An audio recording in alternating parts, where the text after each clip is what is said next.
had always loved the idea of being alone in the wilderness. Not the kind of alone where people imagine ghosts or shadows moving in the night, but the pure, raw isolation of nature. The sounds, the smells, the feeling that civilization was miles away, and I was on my own. I had spent years hiking and camping in well-trodden trails, but this time, I wanted something more remote. I wanted a forest that wasn't mapped, or at least one that had minimal human traffic. That's how I ended up in the thick of the Cascade Mountains, a small, uncharted area I had read about in old hiking logs online. The plan was simple: park my truck at a trailhead, hike in for 2 days, camp in a clearing near a river, then hike back. Nothing fancy, no extreme survival, just solitude and nature. The first day went well. The sun was bright, the air crisp with early autumn cold, and the forest smelled rich, damp soil, pine, decaying leaves. My backpack was heavy with the usual gear: a tent, sleeping bag, stove, some extra food, water, a first aid kit, flashlight, knives, and a small hatchet. I moved steadily along the path, which soon became little more than a faint dirt trace through the trees. Branches scraped my shoulders, the soil grew rockier, and the occasional stream cut across my path. I loved it. The isolation felt good. Birds moved through the canopy above, and squirrels darted across the path. I was careful not to make too much noise, knowing the forest thrived on its own rhythm. By late afternoon, I found a small clearing beside a fast-moving stream. It was perfect. The water was clear, and the clearing had flat ground for my tent. I set up camp quickly, making sure my food was sealed tightly and away from my sleeping area to avoid attracting wildlife. As the sun dipped lower, shadows stretched long across the clearing. There was a chill in the air, but nothing uncomfortable yet. I cooked some chili over my portable stove and ate slowly, enjoying the sound of the river, the wind through the trees, and the feeling of complete isolation. Night fell faster than I expected. The forest transformed into a deep, almost oppressive darkness. I sat by my small campfire, feeling the warmth on my hands, listening to the river rush and the occasional snap of twigs. Around midnight, I started hearing noises that weren't part of the usual forest sounds. At first, it was subtle, a faint rustle of leaves somewhere beyond the clearing. My mind told me it was probably an animal, maybe a deer moving through the trees, or a raccoon scavenging near the river. But then I heard something heavier, footsteps. Not fast, but slow, deliberate, and steady. Something or someone was moving close to my camp. I froze, trying to tell myself I was imagining it, but the sound came again, unmistakable. A crunch of leaves and twigs breaking under weight. My heart began to pound. I had a flashlight in my hand and a knife strapped to my side. I shone the light toward the tree line, sweeping it slowly across the shadows. Nothing, just trees, rocks, and the dim reflection of the moon on the water. I thought about staying in the tent, but I didn't want to be completely blind. I grabbed my flashlight and quietly moved toward the edge of the clearing, scanning every shadow. That's when I saw it. A figure hunched, moving slowly between the trees, maybe 20 meters away. I couldn't tell if it was human or an animal at first. Its movements were too deliberate, too precise for a bear or deer, and the shadow it cast against the moonlight was elongated and stiff. I ducked behind a tree, heart racing. My first thought was to quietly pack up and hike out immediately, but the figure didn't move toward me. It lingered, just beyond the tree line, scanning the clearing. I stayed still for what felt like hours, but was probably only minutes. Then the figure turned and moved deeper into the forest. I waited another few minutes before I dared to breathe. I considered leaving right then, hiking back in the dark, but I knew the forest was treacherous at night. Roots, rocks, hidden drops, I didn't want to risk injury. I decided to stay put but keep a fire going and a flashlight ready. I double-checked my food storage, ensuring nothing smelled too strongly. Then I sat quietly, listening. I didn't sleep much that night. Every snap, rustle, and whisper of wind had me tense. I imagined the figure returning, imagined confrontations. My mind raced through worst-case scenarios, survival instincts sharpening. Eventually, exhaustion overtook fear. I dozed in short bursts, one ear listening, one eye flicking toward the shadows. Morning light brought relief. The forest, so menacing at night, seemed calm again. I could see birds hopping along the stream, squirrels climbing trees, the river rushing calmly. No sign of anyone else, no footprints beyond the ones I had made. I felt foolish, but I couldn't ignore what I had seen. I decided to move further along the stream to find another clearing for the next night, staying alert for any movement. The second day was slower.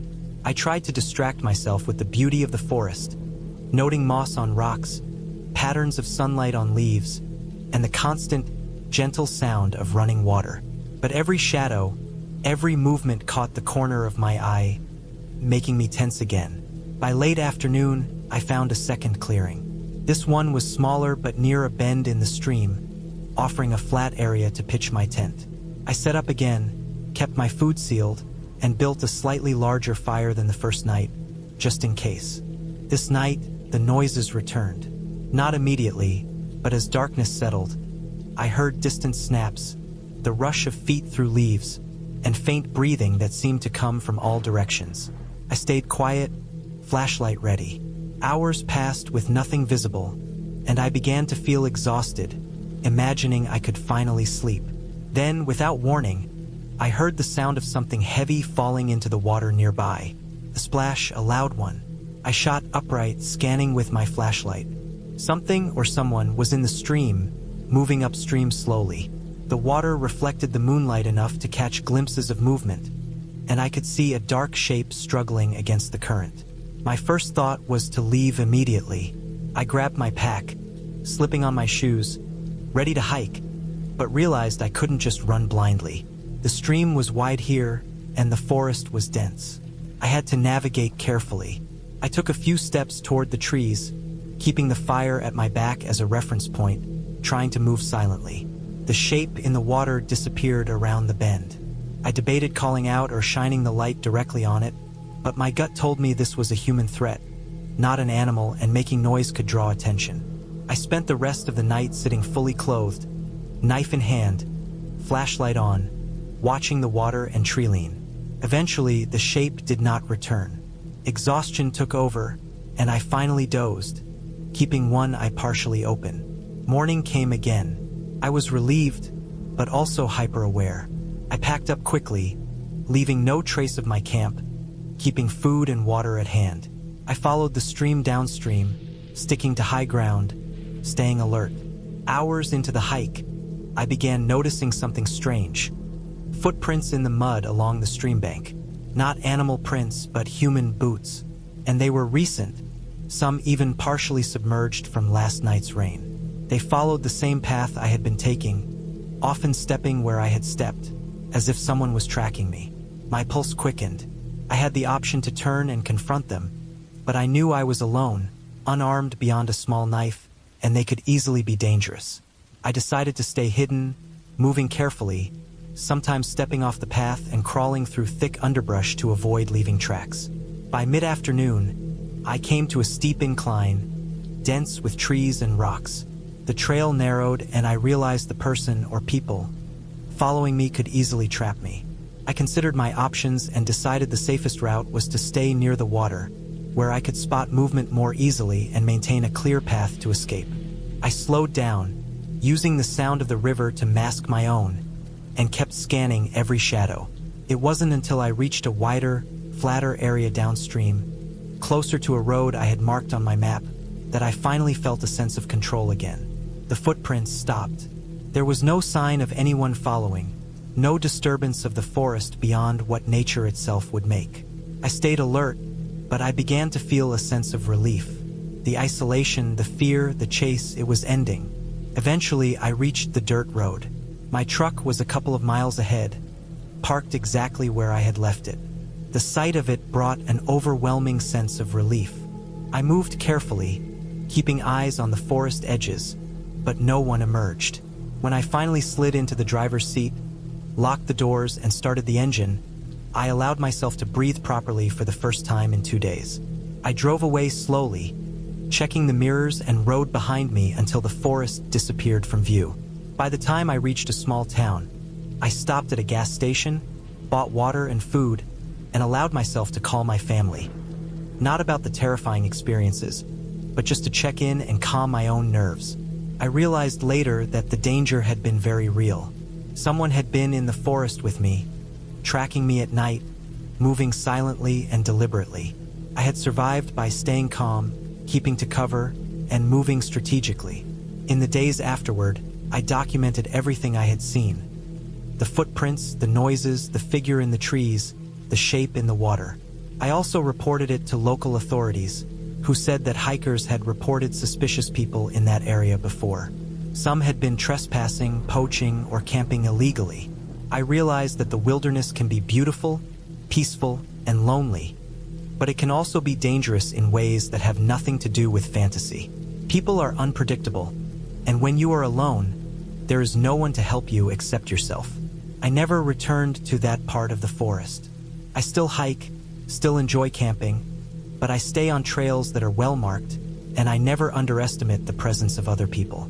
That experience stayed with me for years. The fear, the tension, the uncertainty. But it also taught me how to survive, how to rely on my instincts, and how to respect the wilderness in a way I hadn't before.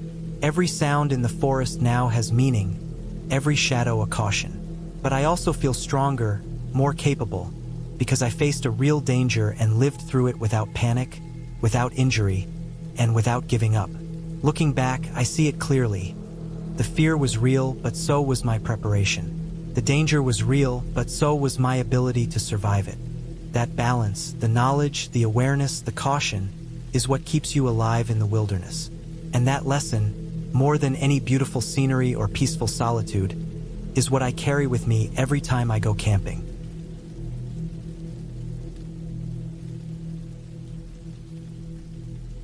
It started with the kind of decision that feels small at first, almost insignificant, but later grows into something that seems to have carried the weight of the world. I had been planning a solo camping trip for months, reading guides, studying maps, watching videos about wilderness survival, and convincing myself I was ready for it.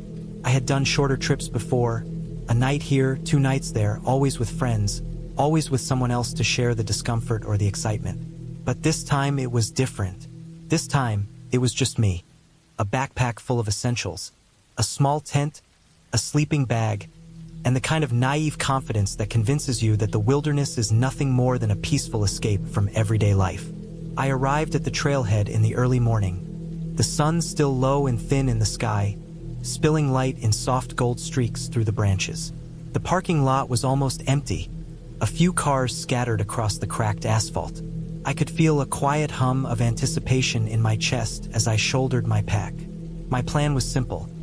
A loop trail I had researched online, known to be moderately challenging, about 30 miles total, with a river somewhere along the middle section where I could refill water and rest. I had read the reviews carefully. No warnings of extreme weather, no mentions of dangerous wildlife attacks. Nothing that would have made me hesitate. At least, that's what I told myself as I stepped onto the trail. The beginning was exactly what I expected. The soft crunch of dried leaves underfoot, the smell of wet pine needles after a recent rain, the occasional bird calling somewhere deep in the canopy above. The air was clean and cool, the kind that fills your lungs so completely you feel like you can breathe for the first time in months. I kept a steady pace, stopping only for short breaks, refilling my water bottle from a spring I passed, checking my map, and making mental notes of landmarks. There were no other hikers. The silence was heavy but comforting. I liked it. I liked the feeling that for a few days, I was the only person who mattered in this world. By mid-afternoon, I reached the river. It was wider than I expected, its water moving fast and cold, glinting in the sunlight like scattered silver coins. I set down my pack and filled my bottles, kneeling at the edge to let the water run through my fingers. The sound of it was hypnotic, and for a moment, I forgot everything else. I didn't notice the way the shadows along the tree line seemed darker than they should be, or how the air had grown slightly heavier, like a prelude to rain. I set up my tent on a flat patch of ground near the riverbank, far enough to avoid the occasional rise of the water, close enough to hear its steady, soothing rush. I spent the next hour arranging my sleeping bag, my gear, and my small stove. The sun dipped low, turning the sky a mixture of orange and purple, and I felt a thrill of satisfaction. This was it. This was exactly what I had wanted. Night came slowly, and with it, the forest seemed to change. The temperature dropped sharply, the kind of drop that makes your breath visible even when you're wearing layers. I cooked a small dinner over my stove, the soft hiss of boiling water mingling with the distant rustle of leaves. I ate quickly, anxious to be finished before darkness swallowed the trail completely. The first few hours of night were quiet, filled only with the soft murmur of the river and the occasional call of an owl. I told myself I was safe, that I was experienced enough to handle this. Then came the sound that changed everything. It was faint at first, almost imperceptible beneath the rush of water, the snapping of branches, the wind moving through the trees. A low, repetitive thump, far away at first, then closer, like someone walking deliberately over the dry forest floor. I froze, straining my ears. My heart started to beat faster, not in panic, just in alertness. The sound was methodical, too steady to be an animal, too irregular to be falling branches. It was walking. Someone was walking toward me. I checked my surroundings. My tent was small, lightweight, easy to pack, but it offered little protection. My pack was nearby with my essentials inside. I could leave, I reasoned, but the idea of stumbling in the dark, possibly on a narrow trail, possibly on uneven ground, filled me with dread. The steps continued, slow, deliberate, approaching the riverbank. I stayed completely still, trying to calm my breathing. I wanted to convince myself that it was another hiker, lost, or maybe returning to camp after exploring. But a part of me knew it wasn't likely. There had been no one else at the trailhead, no cars nearby. The sound moved closer, now on the opposite bank of the river, but the terrain caused the noise to echo in strange ways. Every splash of water from a misplaced step, every crack of a twig, made me flinch. I tried to peer through the darkness, but the moon was thin and clouded, giving just enough light to see the outlines of trees and water, but not enough to identify anything. Hours passed, or maybe it was just minutes. Time had a strange elasticity in the forest. I could no longer tell. I lay in my sleeping bag, fully dressed, listening, imagining every possible scenario. Whoever it was, they weren't calling out. They weren't responding to any noises I made, intentional or not. Just the quiet, measured sound of footsteps and the occasional snap of brush. Eventually, the sound disappeared. I don't know how or why, but it moved back the way it had come. I didn't breathe a full sigh of relief until I was sure it was gone. I stayed awake until dawn, staring at the thin gap in the tent's mesh, watching shadows dance with the slowly brightening sky. Morning brought some comfort. The sun rose, piercing the forest canopy, and I could see the world in detail again. Everything seemed normal. Birds were chirping, water flowing, the forest slowly waking. I decided to continue my hike, telling myself that the strange visitor, or whatever it had been, was gone. The day passed slowly. The trail was more difficult than expected. Rocks and roots snagged my boots, water crossings forced careful balancing. I noticed small things I had ignored the day before. Footprints near the riverbank, larger than mine, fresh, partially washed by the river. My stomach tightened. These weren't animal tracks. They were human. I moved faster, glancing constantly over my shoulder. Every shadow seemed to twist into shapes. Every rustle seemed too deliberate. By late afternoon, I was exhausted, but I needed to find another camping spot. The river loop had a small clearing about 2 miles ahead where hikers occasionally camped. I reached it as the sun began to drop. The clearing was perfect, flat, open, with enough space for my small tent. But as I approached, I noticed something disturbing. Another tent, collapsed and abandoned, its fabric dirty, partially torn. Gear scattered around, a few cans, a backpack. I felt a chill. It looked recent, not weeks old. I checked the perimeter. No one was there. The ground bore fresh footprints leading away from the tent into the dense trees. My mind raced through possibilities. Accidents, bad weather, someone just leaving suddenly. But something about the scene made me uneasy. I set up my tent quickly, keeping my pack within arm's reach. I didn't eat much that night, just enough to keep my strength up. The forest felt different, heavier, like it was aware of me. I slept lightly, waking at every sound, convincing myself that my imagination was exaggerating.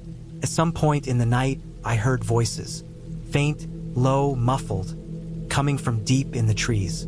Not words I could make out, just human voices murmuring, discussing, planning. My stomach dropped. I wanted to leave, but the forest around me was unfamiliar in the dark. My flashlight could only reach a few feet. I waited, barely breathing, hoping the sounds would vanish.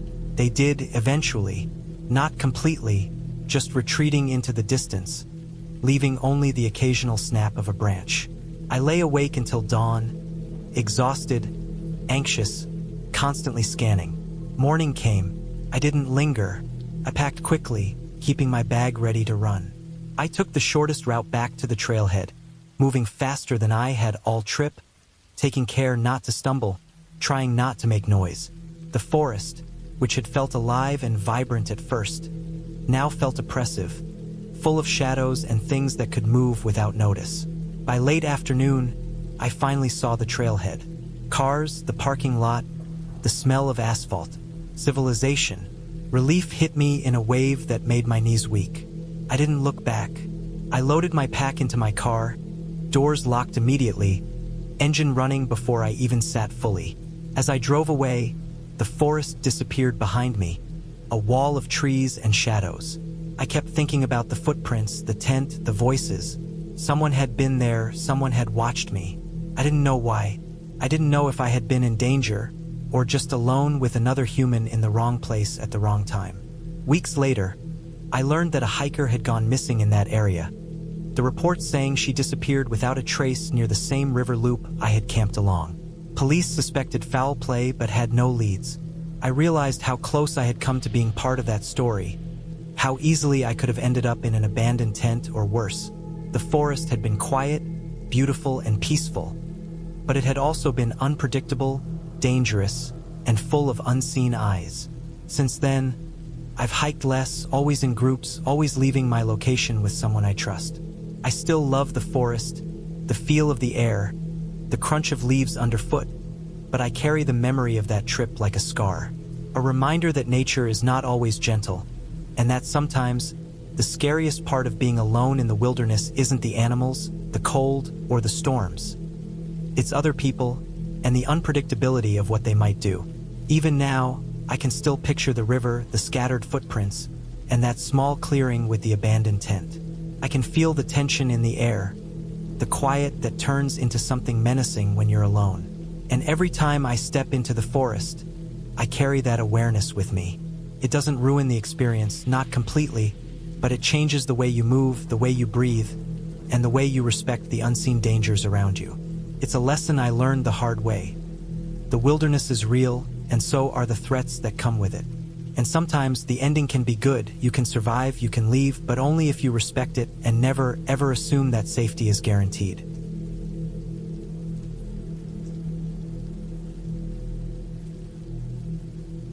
I had been planning this camping trip for months, a solo escape into the backcountry where I could disconnect from the constant hum of the city, the alarms, the traffic, the never-ending notifications. I wanted a quiet stretch of wilderness where I could think, breathe, and test myself.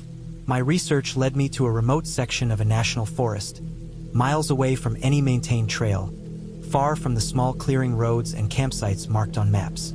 The GPS coordinates I found pointed to a secluded valley surrounded by thick pine forests, a place rarely visited.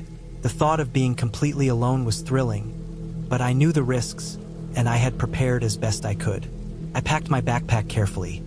A sturdy tent, sleeping bag, cooking gear, a small stove, plenty of water, a map and compass, a first aid kit, a flashlight with spare batteries, and a multi-tool. I also carried a basic survival kit just in case. I left early in the morning, my car barely making a sound on the gravel road that wound through the mountains. By mid-morning, I had reached the end of the road, where the path into the wilderness began. I parked the car and checked my pack, making sure everything was secure. The sun was high and bright, glinting through the tall trees. Birds called in the distance, and the smell of pine sap filled the air. I started hiking along the faint trail, my boots crunching on the dry leaves and twigs underfoot. The forest was dense, the trees thick and tall, their roots twisting over the uneven ground. The first few hours were peaceful. I moved at a steady pace, occasionally stopping to adjust my pack or take in the scenery. I noted landmarks on my map, marking my path so I could find my way back. Around mid-afternoon, I reached a small clearing with a gentle stream running through it. The water was clear and cool. I decided to take a short break, sitting on a fallen log while drinking from my water bottle.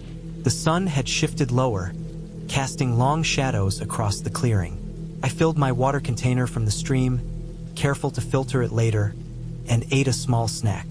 After resting, I pressed on, moving deeper into the forest. The trail became less distinct as I went, with undergrowth growing thicker and fallen branches obstructing my path. The sunlight dimmed under the dense canopy, making it feel cooler and darker.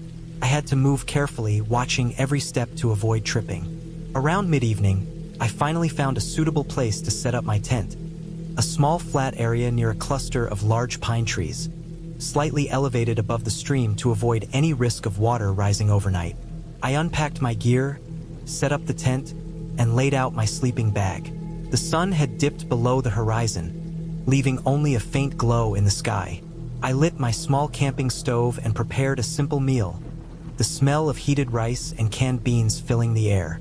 As night fell, the forest became alive with sounds I had never paid much attention to during the day. The wind rustled through the trees, sending occasional showers of dry needles and leaves to the ground. Insects hummed and chirped, and I could hear the distant calls of nocturnal birds or animals moving through the brush. I felt a sense of satisfaction and calm, having arrived safely and prepared for the night.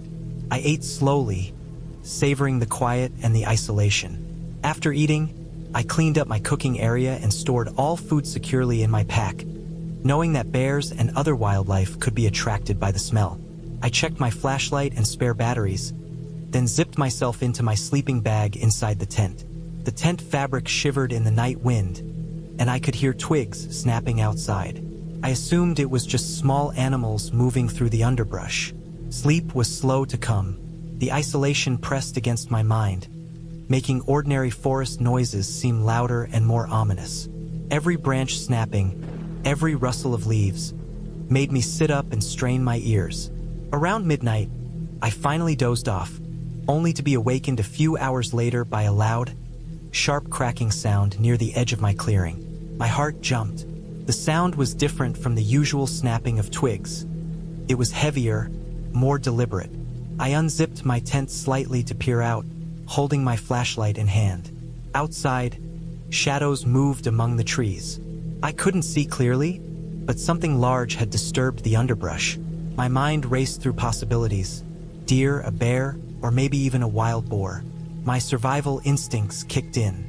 I kept the flashlight steady, shining it toward the sound, but the shadows receded into the darkness, leaving nothing visible. I decided to stay still, not wanting to provoke whatever it was. My flashlight beam swept slowly over the area, revealing nothing but the familiar shapes of trees and the forest floor. I reminded myself that I was alone, unarmed except for my small multi-tool, and that the best strategy was to remain calm and observant. Minutes passed like hours. Eventually, the noise stopped, and I allowed myself to breathe again. I tried to sleep but remained alert, listening to every sound. The next morning, I awoke to find evidence of the previous night's disturbance. Near the edge of my clearing, the underbrush was trampled, and there were large paw prints in the damp soil. They were not the small tracks of deer or foxes. They were wide, heavy, and irregular, like those of a bear. My stomach tightened. I realized that I had camped near the territory of a large predator. I double-checked my pack, ensuring my food and scented items were tightly sealed. I resolved to stay vigilant throughout the day, keeping a careful watch on my surroundings. I decided to explore a nearby ridge to gain better visibility and to move away from the stream area where the bear might frequent. Hiking uphill, I kept my steps light but deliberate, scanning the forest constantly. The forest floor was uneven and littered with loose rocks, fallen branches, and thick roots. I moved slowly, every sense alert, listening for any signs of the bear's presence. Around midday, I reached a vantage point overlooking a valley. The view was stunning. Dense forest stretching as far as the eye could see, with distant ridges and a hint of sunlight reflecting off a river far below. Despite the beauty, I couldn't shake the feeling that I was being watched. As the afternoon passed, I decided to return to my campsite to prepare for another night. I remained cautious, keeping to open areas when possible and avoiding dense underbrush. I noticed additional bear tracks along the way, confirming my fears that a large animal was nearby. I adjusted my sleeping area slightly, moving my tent to the other side of the clearing closer to a cluster of trees that would offer some protection if needed. I spent the evening preparing food, checking supplies, and ensuring that all items that could attract wildlife were packed securely. That night, I slept lightly, waking frequently to the sounds outside. Around 2 a.m., I was roused by the unmistakable sound of something heavy moving near my tent. The ground vibrated slightly with each step. My heart raced. I grabbed my flashlight and shone it toward the sound. The beam caught a glimpse of a massive bear just at the edge of the clearing. It was standing on its hind legs for a moment, sniffing the air, before turning and moving closer to my cooking area. My mind went into overdrive. I remembered reading that sudden movements or loud noises could provoke a bear. I stayed very still, holding the flashlight in one hand and my multi-tool in the other, ready to defend myself if absolutely necessary. The bear sniffed around my campsite, investigating every corner. It was clearly searching for food. I kept my breathing shallow, heart hammering in my chest, praying it wouldn't notice me inside the tent. After several tense minutes, it moved back toward the tree-line, seemingly uninterested in me directly. I waited, frozen, until the sounds faded into the distance. The next morning, I made the decision to cut my trip short. The experience had been beautiful but dangerously close to life-threatening. I packed my campsite carefully, double-checking that no food or scent remained, and began the hike back toward the trailhead. The forest that had seemed inviting and serene now felt imposing and unpredictable. Every rustle, every shadow, made me tense, but I kept moving steadily, navigating carefully with my map and compass. As I descended, I came across more bear tracks, clearly showing the animal's route from the previous night. I realized that the bear had a wide roaming area and could have returned at any moment. My pace quickened slightly, not running but moving with purpose, eager to reach safety. By late afternoon, I finally reached the gravel road where I had left my car. Relief washed over me as I saw the familiar shape of the vehicle. I checked inside, and everything was as I had left it. Driving away from the forest, I reflected on the experience. The beauty of the wilderness was undeniable, but the encounter had reminded me of the raw power of nature and the importance of respecting it. I had prepared meticulously, yet the unpredictability of wildlife had brought me face to face with genuine danger. I knew I would return to the wilderness someday, but only after further preparation and with more safety measures in place. In the end, the trip became not just an escape but a lesson in caution, observation, and humility. I had survived an encounter that could have ended badly and returned with a deeper respect for the forest and the creatures that lived there. I made it home safely, carrying both the memories of breathtaking scenery and the vivid reminder that the wilderness is beautiful but never to be underestimated. From that day on, every time I planned a camping trip, I treated it as more than recreation. It became a careful balance of preparation, awareness, and respect. The story of that trip was something I carried silently, a reminder that even in solitude and beauty, nature demands vigilance, patience, and humility.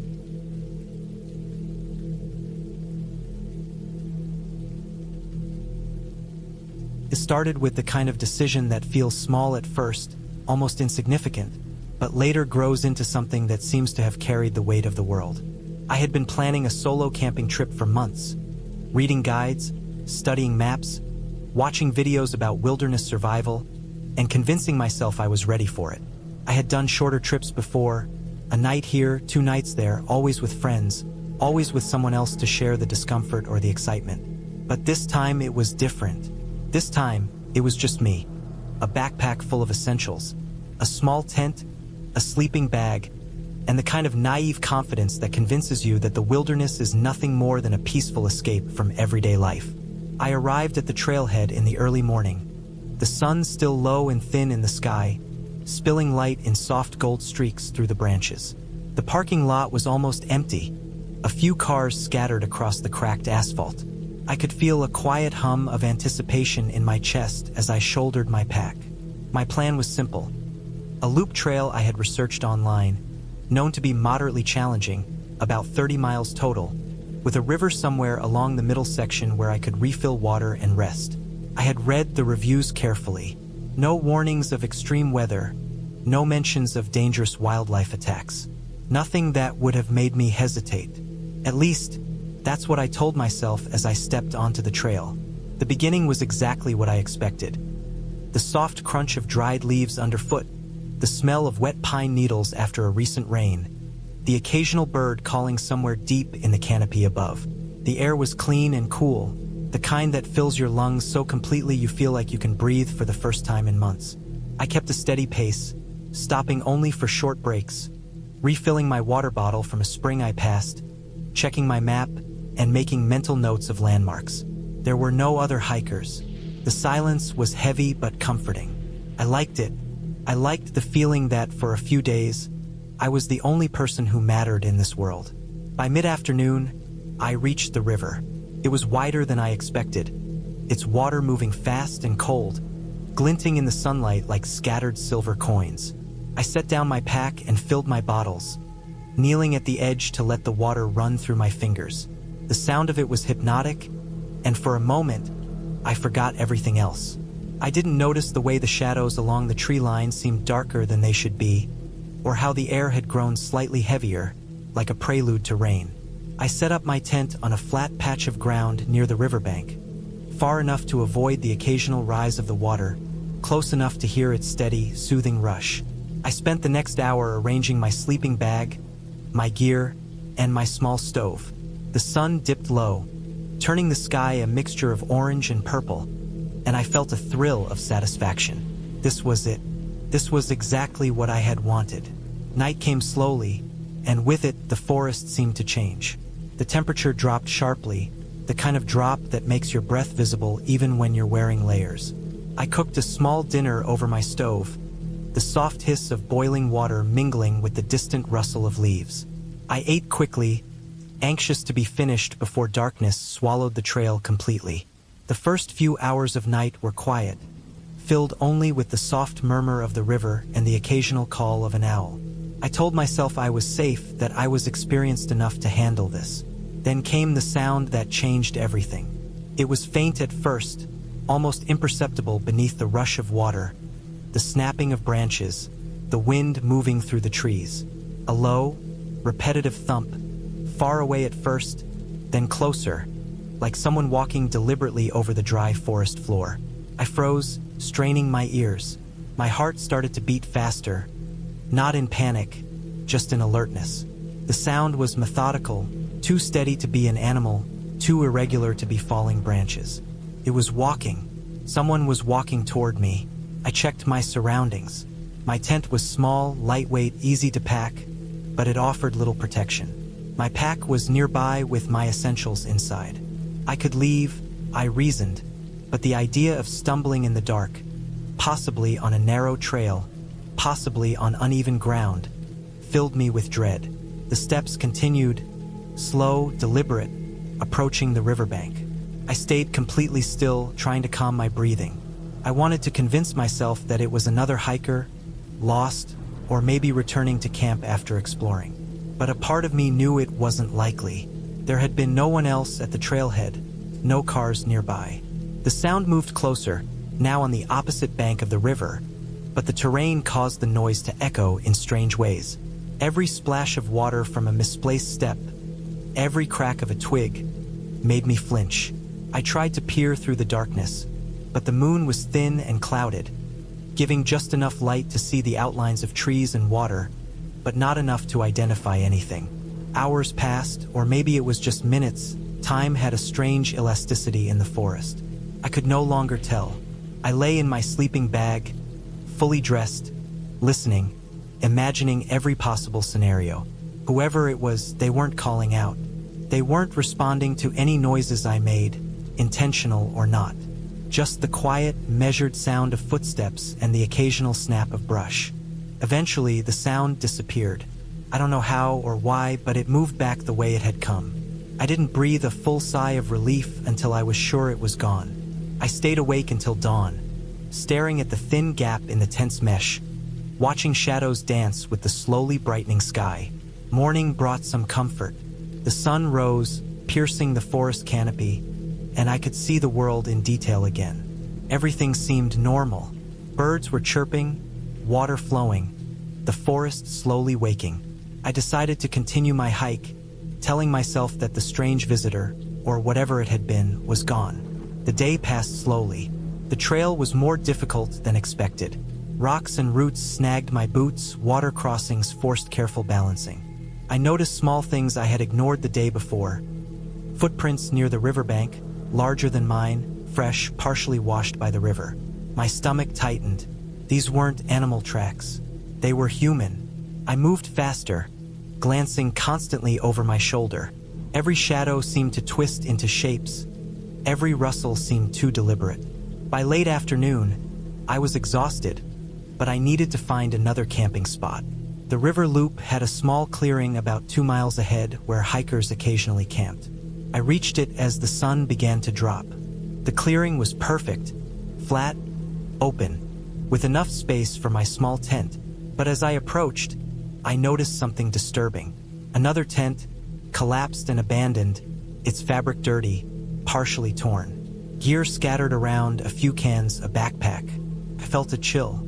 It looked recent, not weeks old. I checked the perimeter. No one was there. The ground bore fresh footprints leading away from the tent into the dense trees. My mind raced through possibilities. Accidents, bad weather, someone just leaving suddenly. But something about the scene made me uneasy. I set up my tent quickly, keeping my pack within arm's reach. I didn't eat much that night, just enough to keep my strength up. The forest felt different, heavier, like it was aware of me. I slept lightly, waking at every sound, convincing myself that my imagination was exaggerating. At some point in the night, I heard voices, faint, low, muffled, coming from deep in the trees. Not words I could make out, just human voices murmuring, discussing, planning. My stomach dropped. I wanted to leave, but the forest around me was unfamiliar in the dark. My flashlight could only reach a few feet. I waited, barely breathing, hoping the sounds would vanish. They did eventually, not completely, just retreating into the distance, leaving only the occasional snap of a branch. I lay awake until dawn, exhausted, anxious, constantly scanning. Morning came. I didn't linger. I packed quickly, keeping my bag ready to run. I took the shortest route back to the trailhead, moving faster than I had all trip, taking care not to stumble, trying not to make noise. The forest, which had felt alive and vibrant at first, now felt oppressive, full of shadows and things that could move without notice. By late afternoon, I finally saw the trailhead. Cars, the parking lot, the smell of asphalt, civilization. Relief hit me in a wave that made my knees weak. I didn't look back. I loaded my pack into my car, doors locked immediately, engine running before I even sat fully. As I drove away, the forest disappeared behind me, a wall of trees and shadows. I kept thinking about the footprints, the tent, the voices. Someone had been there, someone had watched me. I didn't know why. I didn't know if I had been in danger, or just alone with another human in the wrong place at the wrong time. Weeks later, I learned that a hiker had gone missing in that area. The reports saying she disappeared without a trace near the same river loop I had camped along. Police suspected foul play but had no leads. I realized how close I had come to being part of that story, how easily I could have ended up in an abandoned tent, or worse. The forest had been quiet, beautiful, and peaceful, but it had also been unpredictable, dangerous, and full of unseen eyes. Since then, I've hiked less, always in groups, always leaving my location with someone I trust. I still love the forest, the feel of the air, the crunch of leaves underfoot, but I carry the memory of that trip like a scar. A reminder that nature is not always gentle, and that sometimes the scariest part of being alone in the wilderness isn't the animals, the cold, or the storms. It's other people and the unpredictability of what they might do. Even now, I can still picture the river, the scattered footprints, and that small clearing with the abandoned tent. I can feel the tension in the air, the quiet that turns into something menacing when you're alone. And every time I step into the forest, I carry that awareness with me. It doesn't ruin the experience, not completely, but it changes the way you move, the way you breathe, and the way you respect the unseen dangers around you. It's a lesson I learned the hard way. The wilderness is real, and so are the threats that come with it. And sometimes the ending can be good. You can survive, you can leave, but only if you respect it and never, ever assume that safety is guaranteed.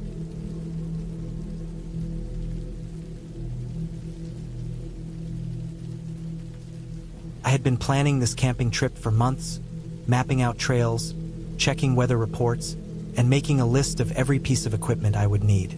I wanted it to be perfect, a few days away from the city, away from people, just me and the forest.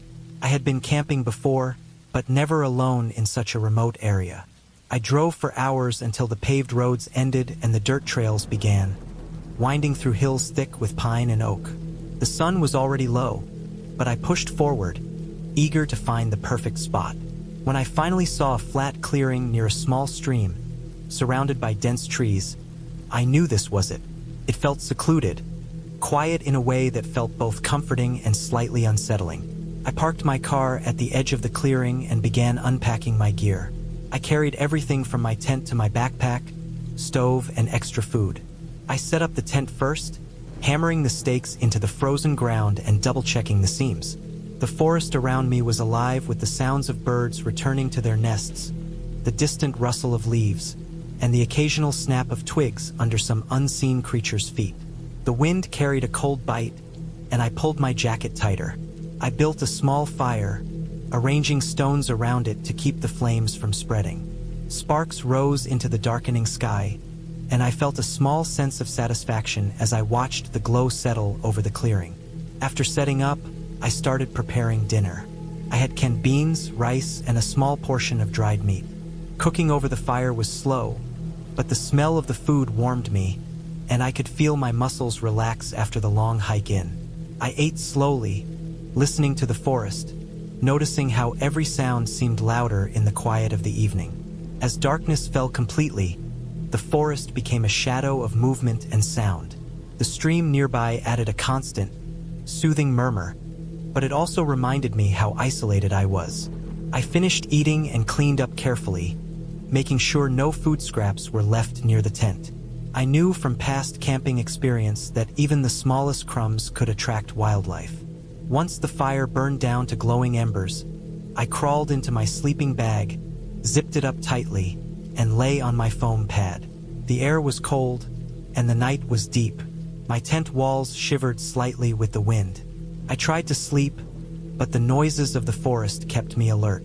Every crack, snap, and rustle seemed amplified, and I imagined small animals moving just outside the tent. I reminded myself I was prepared. I had a flashlight, a knife, and bear spray, but still, my heart beat faster with every sound. Around midnight, I woke to a strange noise. It was different from the usual sounds, more deliberate, heavier. It wasn't a bird or the wind. My eyes snapped open. I lay still for a few moments, straining to hear. The sound came again, low and dragging, like something big moving through the underbrush. My first thought was a deer or a raccoon, but the sound was too heavy for anything small. I reached for my flashlight but stayed inside the tent, careful not to make noise. The dragging sound stopped as suddenly as it started. I waited, holding my breath, listening to my own heartbeat, feeling the cold sweat on my neck. Minutes passed, then hours, with only the occasional rustle of leaves, until the dragging sound returned, this time closer, circling the clearing in a slow, deliberate pattern. I realized it was not moving in the same pattern as a wild animal looking for food. It was purposeful. My mind raced. I remembered reading about attacks by wild animals in remote areas, and I considered the possibility of a bear, though I thought I had camped far from any known bear territory. I had bear spray in the outer pocket of my backpack, and my knife was on the floor of the tent. I slowly unzipped the tent just enough to peek out. The flashlight beam cut through the darkness, illuminating the trees in a small circle. At first, I saw nothing, just shadows and leaves moving. Then I noticed something odd. A shape, hunched and moving with deliberate steps, keeping the tree line between us. I couldn't see it clearly, just a dark figure, but it moved differently than an animal. It had a posture, a calculated movement. My heart stopped. I backed away into the tent and closed the zipper quietly. I debated whether to call the police, but the cell service was spotty at best, and I was deep in the forest. I considered leaving, but stepping out meant crossing open ground in the dark, potentially directly into whoever or whatever was circling. I had no choice but to wait it out, keep silent, and hope it went away. I sat upright in my sleeping bag, flashlight and knife in hand, watching the dark mesh of the tent, listening. The dragging returned, closer now, accompanied by the occasional snap of a branch. Whoever it was, they were moving slowly, carefully, like they were studying me. I tried to remember everything I had learned about camping safety. Keep quiet. Do not draw attention. Keep your fire low or extinguished. Remain calm. I controlled my breathing, forcing myself to think logically. My backpack was just a few feet away, and inside it I had all the survival tools I might need. I considered packing up and leaving through the dense forest, but that would expose me. I stayed inside, tense, feeling trapped. Hours seemed to pass. The wind blew gently, masking some sounds, but I could still hear heavy steps dragging through leaves and small branches snapping. It felt like they were circling, testing the perimeter. At one point, the sound paused right outside the tent. I froze, staring at the mesh walls.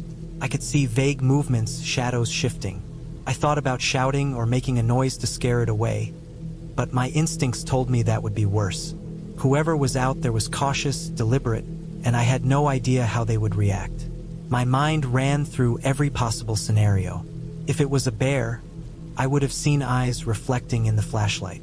This felt human, felt like someone was watching me. Panic and fear mixed with a sense of cold, sharp awareness. Every small noise made me flinch. Every rustle seemed to signal movement just outside. The night stretched endlessly. The dragging sound continued in irregular intervals, circling, sometimes stopping, sometimes moving with a heavy, careful pace. I checked the time on my watch. It was nearly 3 a.m. My muscles ached from sitting upright, my eyes strained from staying alert. I sipped water and tried to keep my mind focused on the forest itself, the trees, the stream, anything to distract from the tension. Then, after what felt like forever, I heard a sound that made my stomach drop, a low, deliberate cough. Not far from the tent, close enough that it carried in the cold air. My heart leapt. Whoever or whatever was out there, it knew I was awake, knew I was aware of them. I sat perfectly still, holding my flashlight under the sleeping bag. I waited. The cough was repeated once, then silence. I knew I had to act. If this was someone intending harm, staying inside alone in the dark was dangerous. I thought about my options carefully. I could try to get to the car, but that meant crossing open ground. I could try to pack quietly and move through the trees, but I was exhausted and disoriented. I decided to wait for the first light of dawn.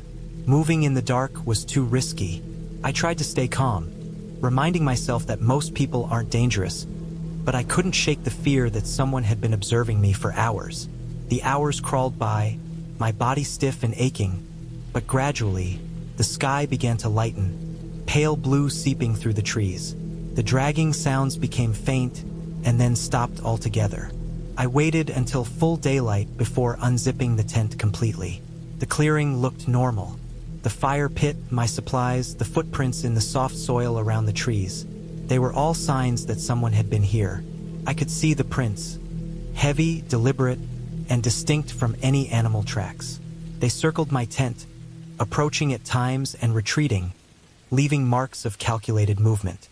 My stomach turned. Whoever it was, they had been there all night, watching. I decided to pack up quickly and leave. Every movement was careful. I kept my backpack close and held the knife ready. I moved along the tree line toward my car, scanning constantly. I made it to the car without seeing anyone. My hands shook as I unlocked it and climbed in.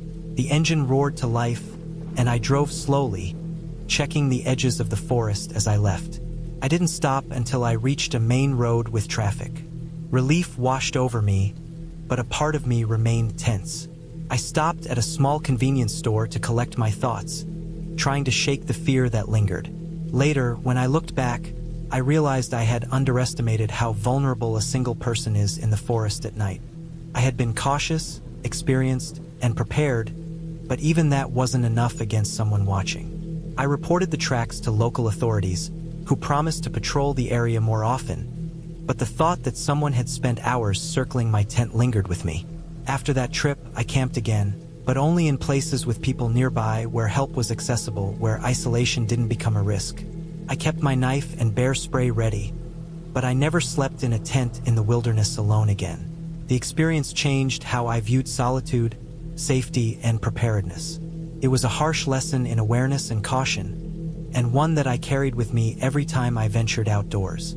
Even years later, I still remember the sound of those slow, deliberate steps in the dark, circling around my tent, the sense of being watched, the tension of waiting helplessly, hoping dawn would come. It made me respect the forest and the people who wander in it more than ever, and it ensured I would never take safety for granted again.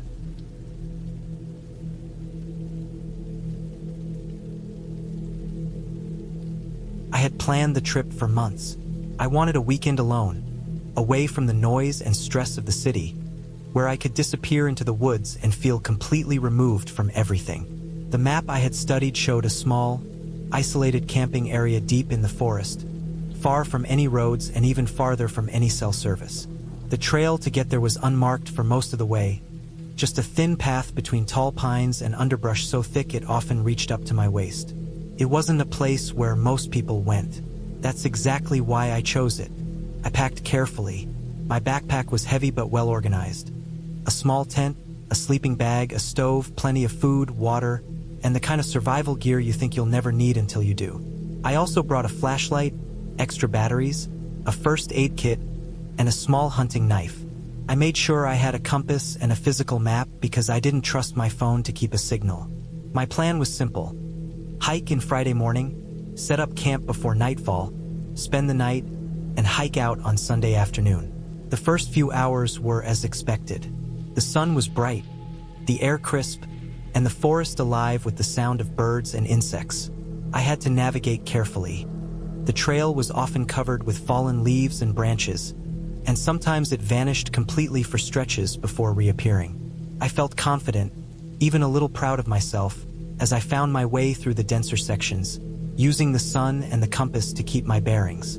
By late afternoon, I found a small clearing near a creek. It was perfect. The ground was relatively flat, the trees around it thick enough to block most wind, and the creek provided running water. I unpacked quickly, pitched my tent, and gathered dry wood for a fire. By the time the sun began to sink behind the trees, I had a small fire going and a meal cooking over the stove.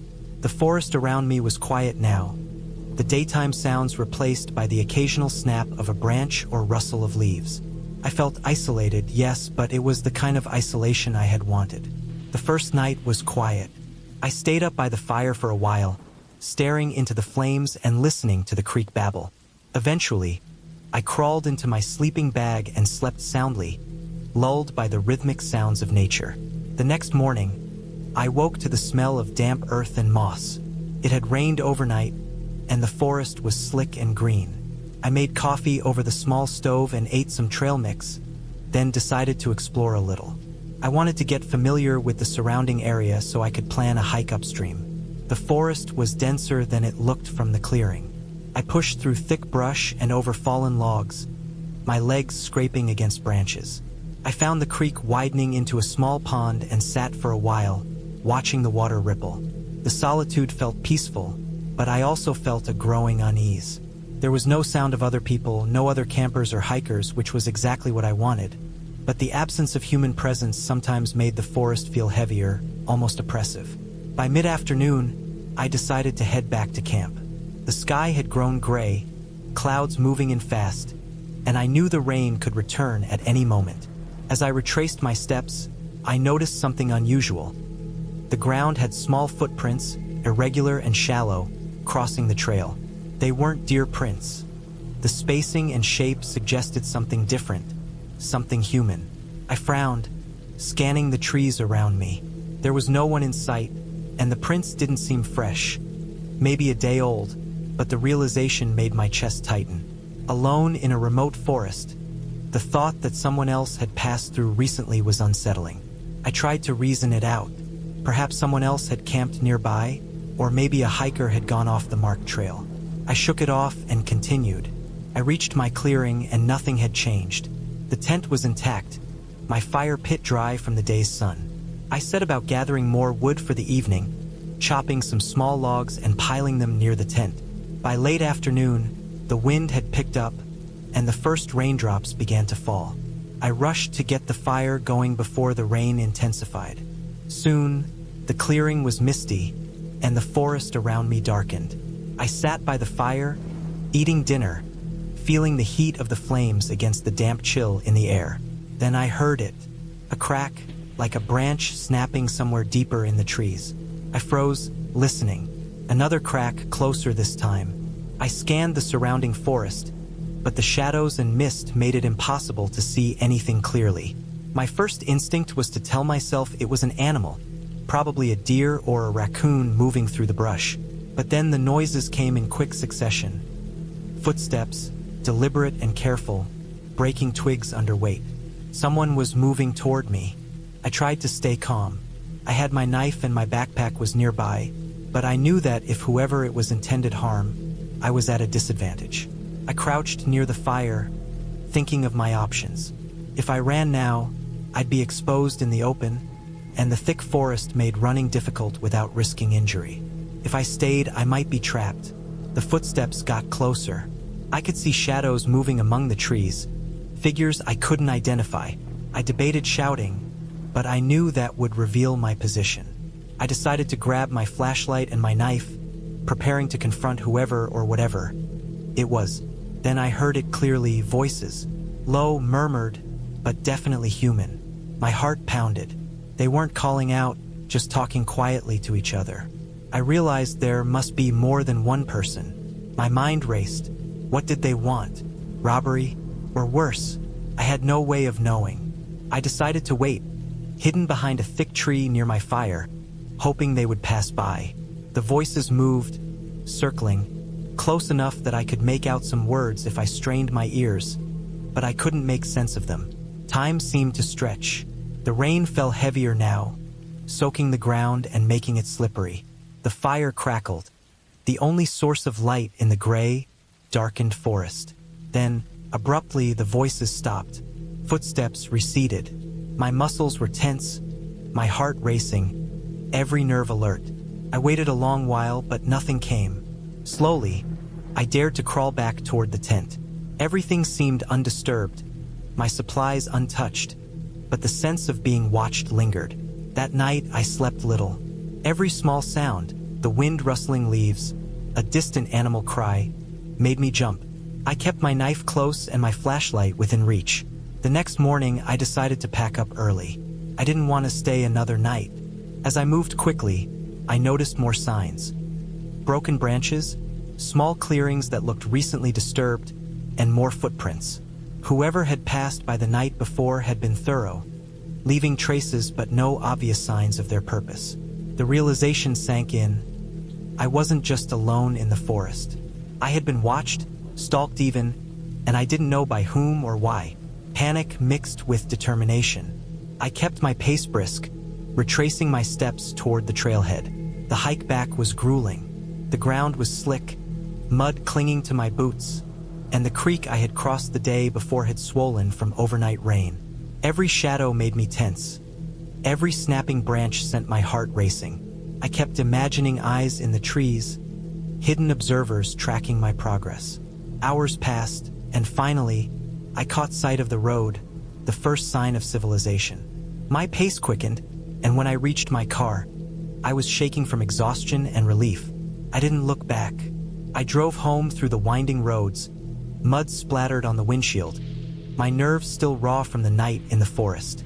The isolation I had sought had been replaced with fear I hadn't anticipated. Back in my apartment, I unpacked quietly, checking every corner for signs of disturbance, but everything was normal.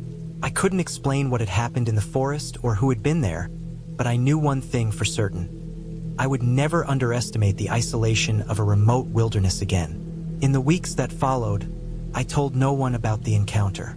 The experience stayed with me, a constant reminder of how vulnerable you can be when alone in the wild. I revisited the map, noting the path I had taken, the creek, and the clearing. I realized the forest had taught me a lesson in caution, awareness, and respect for the unknown people or threats that can exist in even the most beautiful and serene places. I started hiking again eventually, but never alone, and never without careful planning. That trip remained vivid in my mind, a reminder that reality can be far scarier than any story you might hear, and that sometimes the forest is more dangerous for the humans than for the wildlife.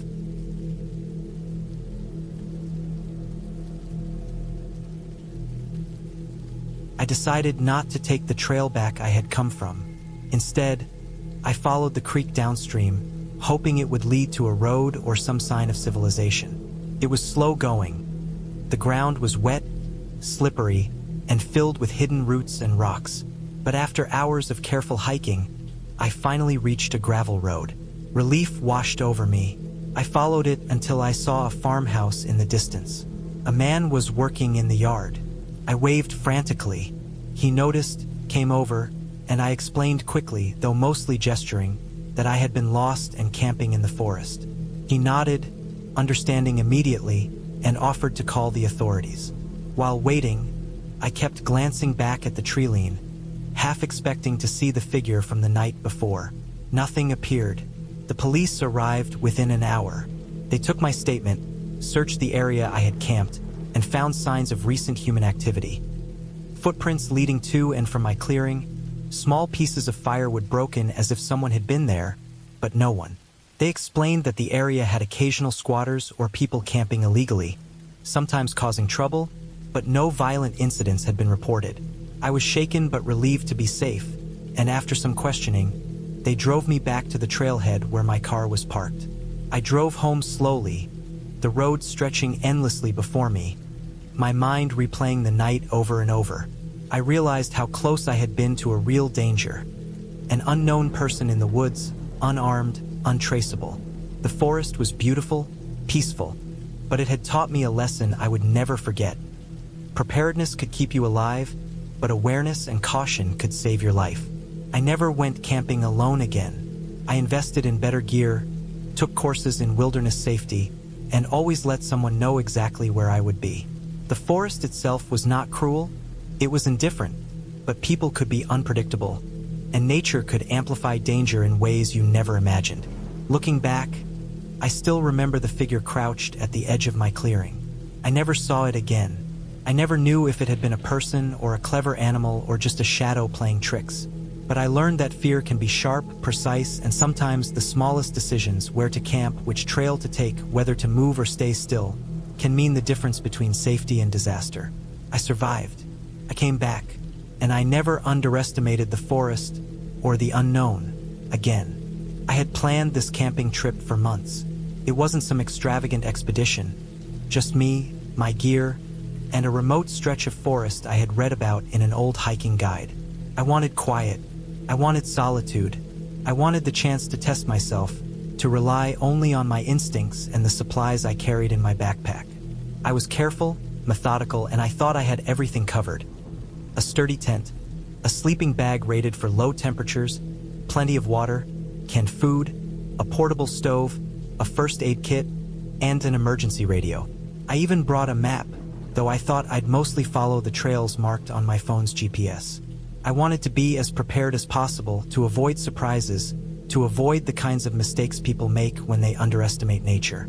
The drive to the forest took hours, winding along narrow, cracked roads, overgrown in places and occasionally blocked by fallen branches. By the time I reached the trailhead, the sun was low, painting the sky in oranges and purples, the kind of sky that makes the world feel peaceful and endless. I parked, checked my gear one last time, and started hiking in, following the path indicated on my map. The trail was overgrown, twisted in some places by fallen trees, but passable. It had the smell of wet earth and pine needles, and the occasional distant sound of running water from a creek I passed halfway in. The forest was quiet. I like quiet, but as the daylight started to fade, the kind of quiet that makes every small sound seem exaggerated began to settle over me. I noticed it first when I heard a branch snap behind me. I froze. There was no wind that could have caused it, just the sudden sharp crack of wood. My first thought was a deer or some small animal, but as I looked around, nothing moved. I kept walking, a little faster now, feeling the weight of my pack against my shoulders, telling myself that I was imagining things. I reached a clearing just as the last of the sun dipped below the horizon. It was the perfect spot for my tent, flat, slightly elevated, with a small rise on one side that could act as a windbreak. I set up my tent carefully, hammering the stakes into the soft soil, making sure it was secure. I unpacked my stove, lit it, and heated some canned beans for dinner. The forest darkened around me, shadows stretching long and sharp, the outlines of trees becoming ghostly shapes. I felt a strange tension, a tightness in my chest, that came from being alone, surrounded by thousands of trees that could hide anything. I told myself it was normal, that it was the mind playing tricks in low light. I ate slowly, listening. The forest had sounds, distant rustling of leaves, the call of some nocturnal bird, the faint trickle of water from the creek. But then I noticed something else. A soft, deliberate crunch of leaves, not close, but not far either. It moved around the clearing. I froze again, straining to hear. My instincts screamed to pack up and leave, but I had come this far, and it was already dark. I reminded myself that animals were the most likely source, but my stomach tightened at the thought that it could be something else. I finished eating, washed my utensils in the creek water, and crawled into my tent. I zipped it up, checked that all flaps were secured, and lay down. I could hear the forest outside, every sound magnified. I tried to fall asleep, but the feeling of being watched lingered. I told myself it was my imagination, that I was safe in my tent. I drifted, and woke once to a loud, clear snap of a branch close by, sharp enough to make me sit up in my sleeping bag. I listened, holding my breath. Nothing. I finally drifted back into uneasy sleep, the kind where you wake often, certain of sounds that may or may not exist. I woke hours later, cold, my breath visible inside the tent. I had underestimated the drop in temperature. I moved carefully, trying not to make noise, unzipped the tent and peeked outside. The forest was dark, the moon high and pale, illuminating the clearing. Everything looked normal, silent, serene. I breathed a little easier until my eyes caught movement. Something or someone was crouched at the edge of the clearing. My heart slammed in my chest. It didn't move quickly, didn't make sound, just watched me. I froze. I considered the possibility of a bear, a wild animal curious or hungry. I reached for the small flashlight in my bag, but then it moved closer, just enough that I could make out a figure, humanoid in shape.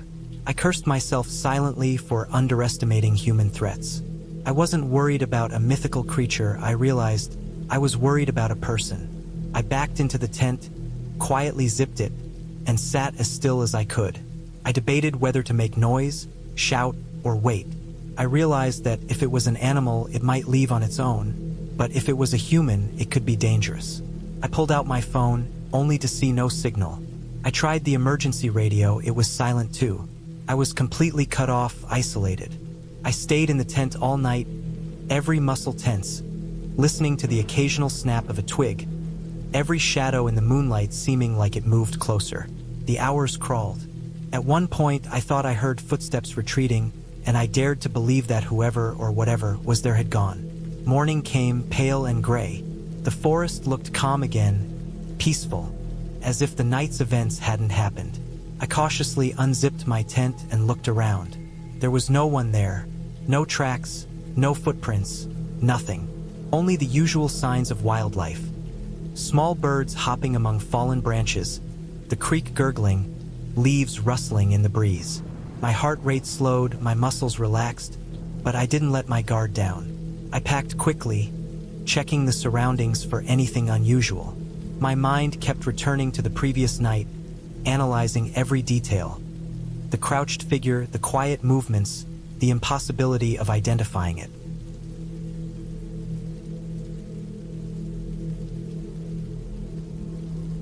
I quickly set up my fire, making sure it was strong enough to keep me warm and visible. I ate a small dinner and double-checked my gear. I also made sure to place my backpack near the tent opening, with my flashlight and knife within easy reach. That night, sleep came fitfully. Every crack of a branch, every distant sound made me jump. At one point, I thought I saw a shadow move just beyond the firelight, but when I shone my flashlight, there was nothing. I told myself it was just my mind playing tricks.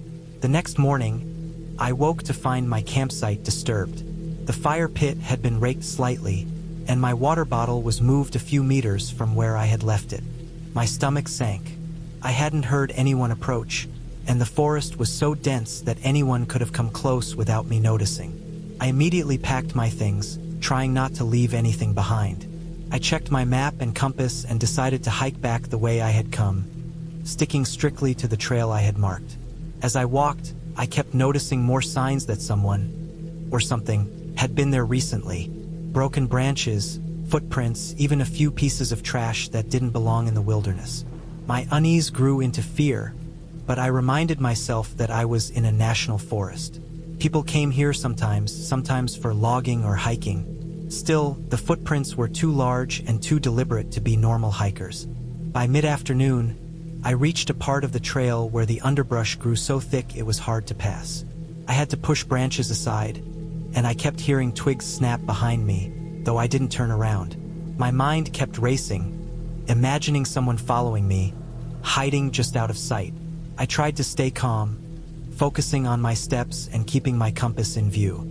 I told myself that I would reach the jeep soon, and once I did, I would be safe. Finally, after what felt like hours, I reached the clearing where I had parked the jeep. My relief was immense, but it was short-lived. The jeep's door was slightly ajar, and the glove compartment was open. My heart sank. I ran to the vehicle, checked the doors, they were all unlocked. Nothing seemed stolen, but my pack, which I had double-checked the night before, was moved to the passenger seat. Someone had been there while I was gone. The thought that someone had followed me from the trail, tracking me through the forest, made my skin crawl. I didn't wait. I threw my pack in the back, jumped in the driver's seat, and locked the doors. I started the engine and drove slowly down the trail, constantly watching the tree line for any sign of movement. The dirt road seemed endless, each bump and turn sending a jolt through me. I kept glancing in the rearview mirror, half expecting to see someone emerge from the shadows. After about 30 minutes, I finally reached the main road. I called the ranger station immediately, explaining what had happened. They assured me they would check the area, but the reality was clear. I had been lucky. Someone had been tracking me in the forest, and I had no way of knowing if they were still nearby. The thought stayed with me for weeks afterward, a gnawing reminder of how quickly isolation can become dangerous. I never went back to that forest.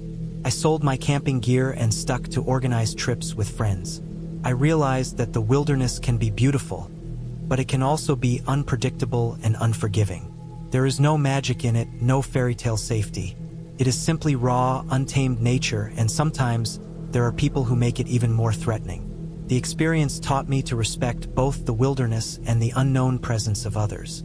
I never forgot the footprints in the dirt, the moved water bottle, or the shadow beyond my firelight.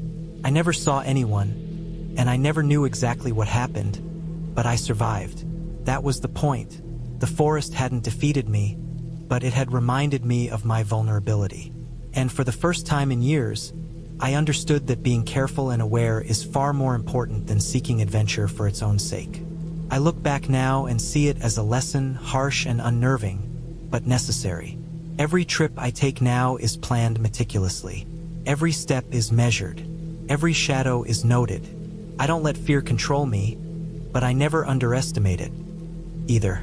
And sometimes, when I'm lying in bed at night, I can still picture that small clearing, the footprints in the dirt, and the feeling of being watched, and I shiver, not because of ghosts or monsters, but because the world is full of people who can make the quietest places feel dangerous. I had always loved the idea of camping in the wilderness, the kind of deep, untouched forest that seems to exist only on maps and in stories. It wasn't about hiking or survival skills for me. It was about being alone in a place where the noise of the world didn't reach. The plan had been simple. Drive to a national forest a few hours from the city, hike to a clearing I had spotted on satellite images, and set up a small camp for a weekend. I wanted to spend that time completely alone, away from phones, traffic, and people. It seemed like the perfect escape. I left early on a Friday morning, packing my old Jeep with my tent, sleeping bag, enough food for 3 days, a small camping stove, and my usual assortment of gear: water filter, maps, compass, extra batteries, and a first aid kit. I made sure I had plenty of supplies because I didn't want to risk making a mistake. The drive was long but peaceful, and I remember the excitement building as I turned off the main road onto a narrow dirt trail that would lead me into the heart of the forest. The further I drove, the fewer signs of civilization I saw. Power lines disappeared, and the road became more of a track, uneven with ruts and rocks. I parked the Jeep near a bend where the trail seemed to end, leaving room for only one vehicle. From there, I shouldered my pack and started walking along a narrow footpath that descended into a dense stand of trees. The forest was thick, with sunlight barely reaching the forest floor. Moss covered the tree trunks, and every few steps, I could hear the crunch of dead leaves and twigs beneath my boots. I felt that familiar mix of anticipation and nervousness that comes with knowing you are heading somewhere completely isolated. After about an hour of walking, I reached the clearing I had seen on the map. It was small, maybe 30 meters across, with a flat patch of grass surrounded by tall pines and oaks. A small stream ran along one side, its water clear and cold. It wasn't a perfect sight, but it was secluded and felt safe enough. I set down my pack and began pitching my tent. By the time I had finished, the sun was already dipping low, and the shadows in the forest were growing long. I built a small fire in a ring of rocks I found near the edge of the clearing, careful to keep it manageable, and cooked a simple meal of rice and canned beans. The first night was quiet in a way that felt strange and almost heavy. I was used to the city's constant hum, and now the silence was complete. Occasionally, I would hear a bird call or the distant rustle of leaves, but mostly it was just me and the forest. I went to bed earlier than usual, wanting to be rested for the hike I planned for the next day. I remember lying in my sleeping bag, staring at the ceiling of the tent, thinking about how easy it would be to get lost out here. But I had a map and a compass, and I knew the trail back. The next morning, I woke before sunrise, packed some snacks, and set off along a narrow trail I had spotted the day before. My plan was to explore the surrounding area and find higher ground to get a better view of the forest. The air was crisp, and the forest smelled of damp earth and pine needles. I felt invigorated as I walked, my boots sinking slightly into the soft ground, my hands brushing against ferns and low branches. Around midday, I reached a ridge that offered a clear view of the valley below. From this vantage point, the forest stretched endlessly in all directions, a green expanse broken only by occasional streams or rock formations. I stopped to rest and ate some of my snacks, enjoying the peace. Then I noticed something strange, a faint trail of smoke rising from somewhere deep in the forest, far below. At first, I thought it might be another camper, but it was too distant to tell. Still, the smoke didn't look like it came from a proper campsite. It was thin and erratic, like something smoldering rather than a controlled fire. I made a mental note but decided to continue my hike, assuming it was nothing urgent. By late afternoon, I realized I had gone further than I had planned. The trail became less distinct, and the forest seemed to close in around me. I kept an eye on my map, making sure I could retrace my steps, but the terrain was tricky. Fallen trees blocked the path in places, and the underbrush grew thick. I eventually found a small clearing near a dry creek bed and decided to rest. As I drank water and ate a protein bar, I felt a sudden unease, like the forest had shifted around me. It wasn't a feeling I could explain. There were no sounds of humans, no movement that seemed unusual, just an overwhelming sense that I was being watched. I shook it off, telling myself it was just my imagination. But as I stood to continue back toward my camp, I noticed footprints in the soft dirt near the creek. They were large, uneven, and seemed recent. At first, I thought they might belong to a hiker, but the prints weren't familiar. They were wider than normal boots, almost like work boots, and they led further into the forest, away from the direction of my camp. My heart started to beat faster, but I forced myself to stay calm. I didn't want to panic and lose my bearings. I decided to head back, carefully marking landmarks so I could find the clearing again. As I walked, I kept noticing more signs: broken branches, disturbed undergrowth, and more of those large footprints. They didn't seem to follow a clear path, just wandering aimlessly. By the time the sun began to set, I was exhausted and uneasy. I finally reached my camp just as the last light disappeared.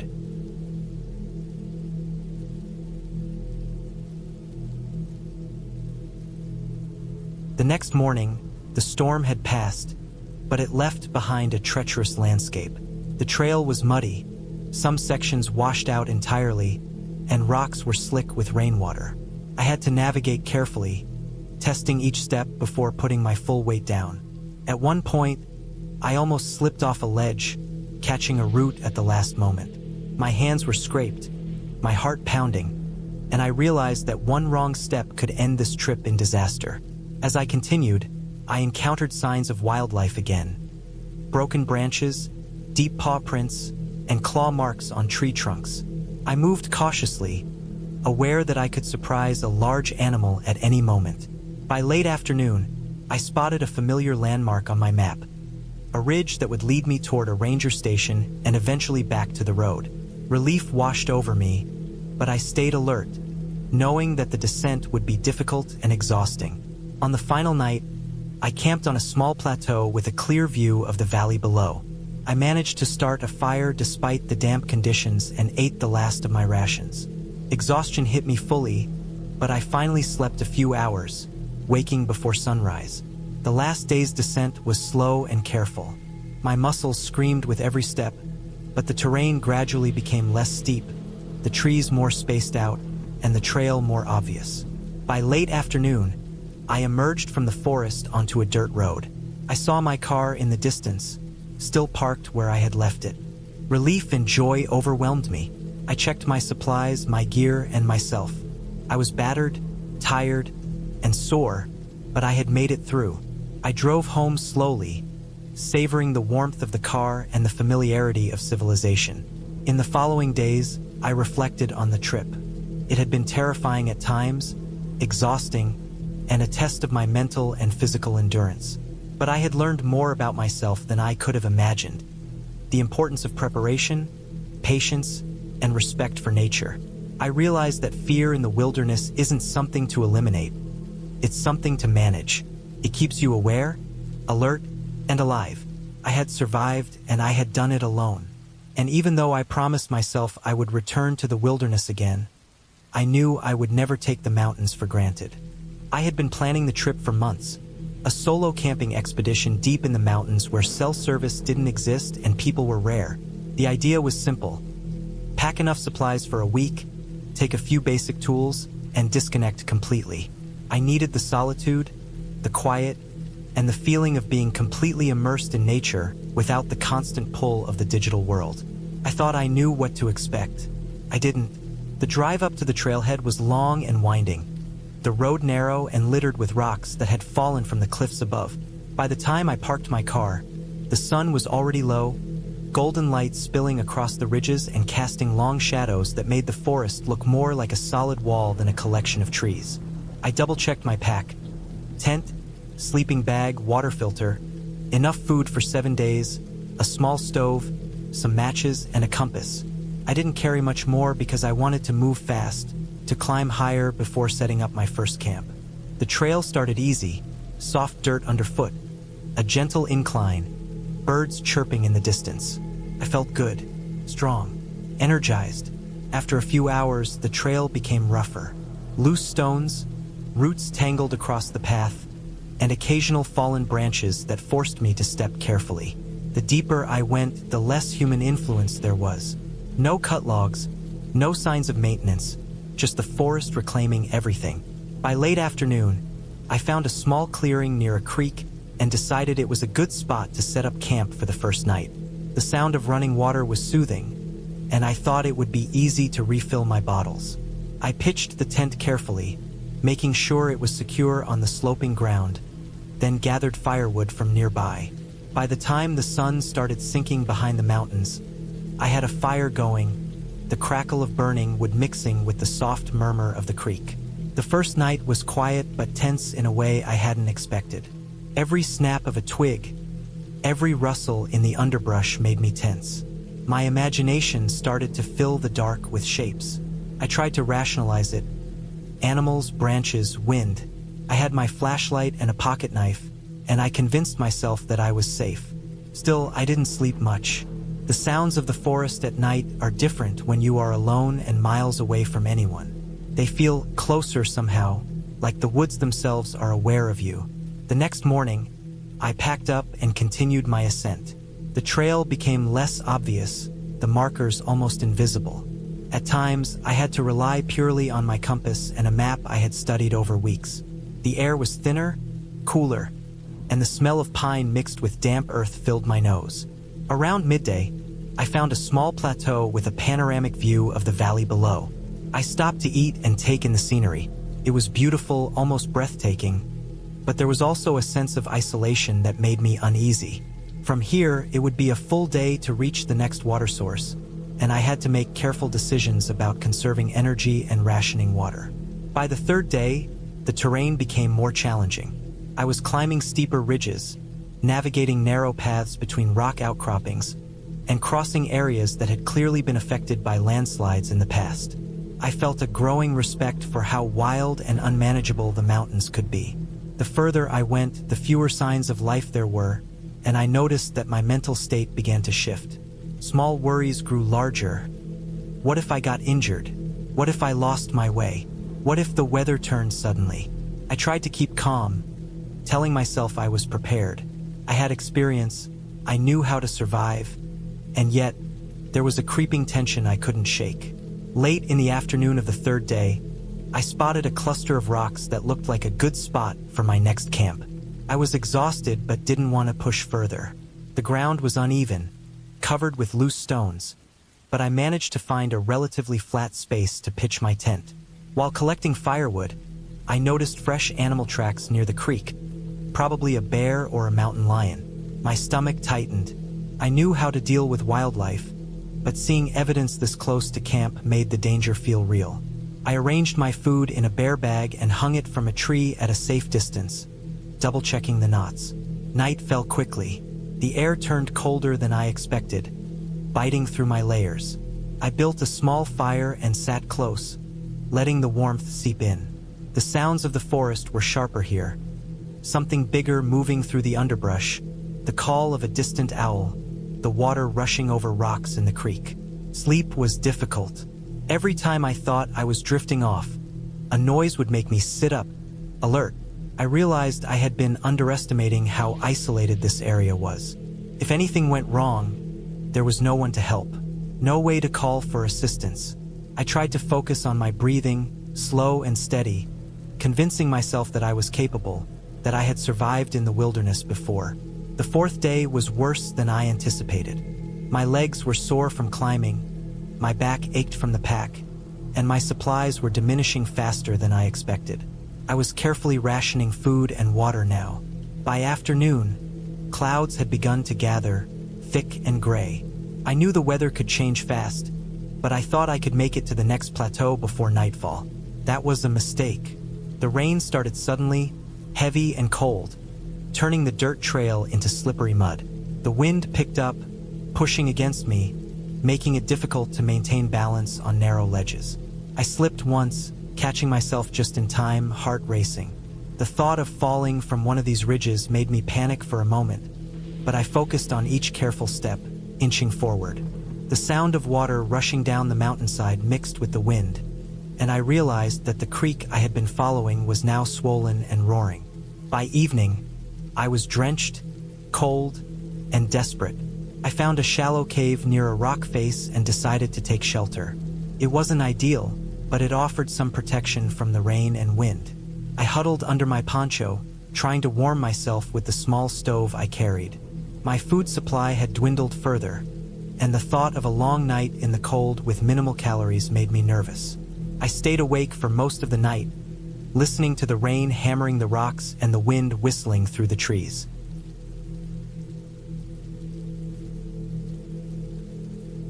I had been planning this camping trip for months. I wanted solitude, fresh air, and the kind of quiet that comes when there is nothing between you and the forest but the trees themselves. I chose a small, remote area far from any main roads. There were a few trails marked on the old maps I had found online, but most of the forest was untracked, left wild, with nothing but dirt paths that disappeared under fallen leaves and overgrown brush. I packed everything carefully: tent, sleeping bag, food for 3 days, a small stove, a water filter, a first aid kit, and my camera. I was confident. I had camped before, but never this far out, never completely alone. I told myself it would be an adventure, the kind that would test my survival skills and endurance. The first day was perfect. I hiked in, feeling the crunch of dry leaves under my boots, the air crisp and slightly sweet with the scent of pine. Birds called overhead, the occasional rustle of small animals moving in the underbrush, but nothing alarming. I followed a faint trail that wound through thick forest, crossing small creeks and climbing gentle slopes. By late afternoon, I found a small clearing near a slow-moving stream. It was perfect: flat ground for my tent, water nearby, and enough natural cover to make it feel hidden. I set up camp, pitched the tent carefully, and arranged my gear. Then I sat by the stream, eating some trail mix and drinking water that I had filtered, feeling the quiet settle over me like a soft blanket. The first night was uneventful, though the sounds of the forest were unfamiliar at first. The wind through the trees, the creaking of branches, distant calls of animals I couldn't identify. I slept lightly, waking often to adjust my sleeping bag or to listen. I told myself it was normal to feel a little uneasy when alone in the forest, especially this far out. By morning, I felt more comfortable, more confident. The second day, I decided to explore further. I packed my small backpack with water, snacks, my camera, and a first aid kit, and left the main campsite. The forest thickened as I moved, with more underbrush and fewer clear paths. I stayed alert, noting landmarks so I could find my way back. The sun was strong through the canopy, dappled light falling on the forest floor. I climbed a steep hill and stopped at the top to catch my breath, looking over the dense woods stretching endlessly in every direction. It was breathtaking, but I noticed something subtle: a faint trail, not on my map, moving deeper into the forest. It looked fresh, like someone had walked through recently.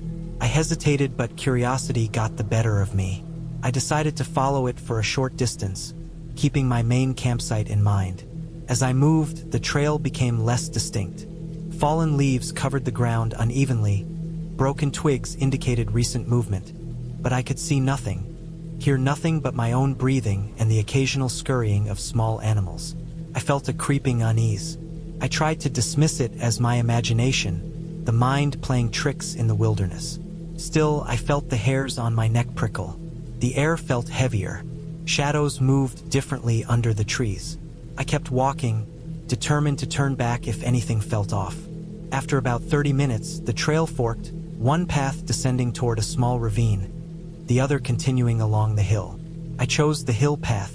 Almost immediately, I felt disoriented.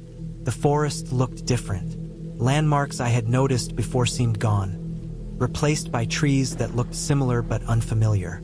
The path narrowed, then disappeared entirely under thick brush. I realized with a sinking feeling that I had lost the trail. My stomach tightened. I knew the forest could be confusing, but being off-trail this far out was dangerous. I tried retracing my steps, but every direction looked the same. Panic began to creep in. I sat on a fallen log, breathing heavily, trying to calm myself. I pulled out my phone, hoping for signal to check my location. Nothing. No bars. Not surprising, but the reality of it hit me hard. I had no way to call for help. I was alone, deep in a remote forest, with no clear path back. I took a moment to gather my thoughts. I had packed enough water and some snacks to last a few days, but I hadn't planned to spend more than a day away from camp. I needed a strategy. Staying put might make it easier for someone to find me, but I had no idea which direction to signal toward. Moving could lead me deeper into unknown terrain. I debated my options and decided to backtrack carefully, leaving markers, broken branches, disturbed leaves, so I could recognize areas I had already passed. The first hour of backtracking was tense but uneventful. I moved slowly, scanning for landmarks, listening intently. Then I heard it, a soft crack, like a branch snapping, behind me. My heart jumped. I froze, straining to hear. Nothing. Then again, closer this time. It was a deliberate, heavy step.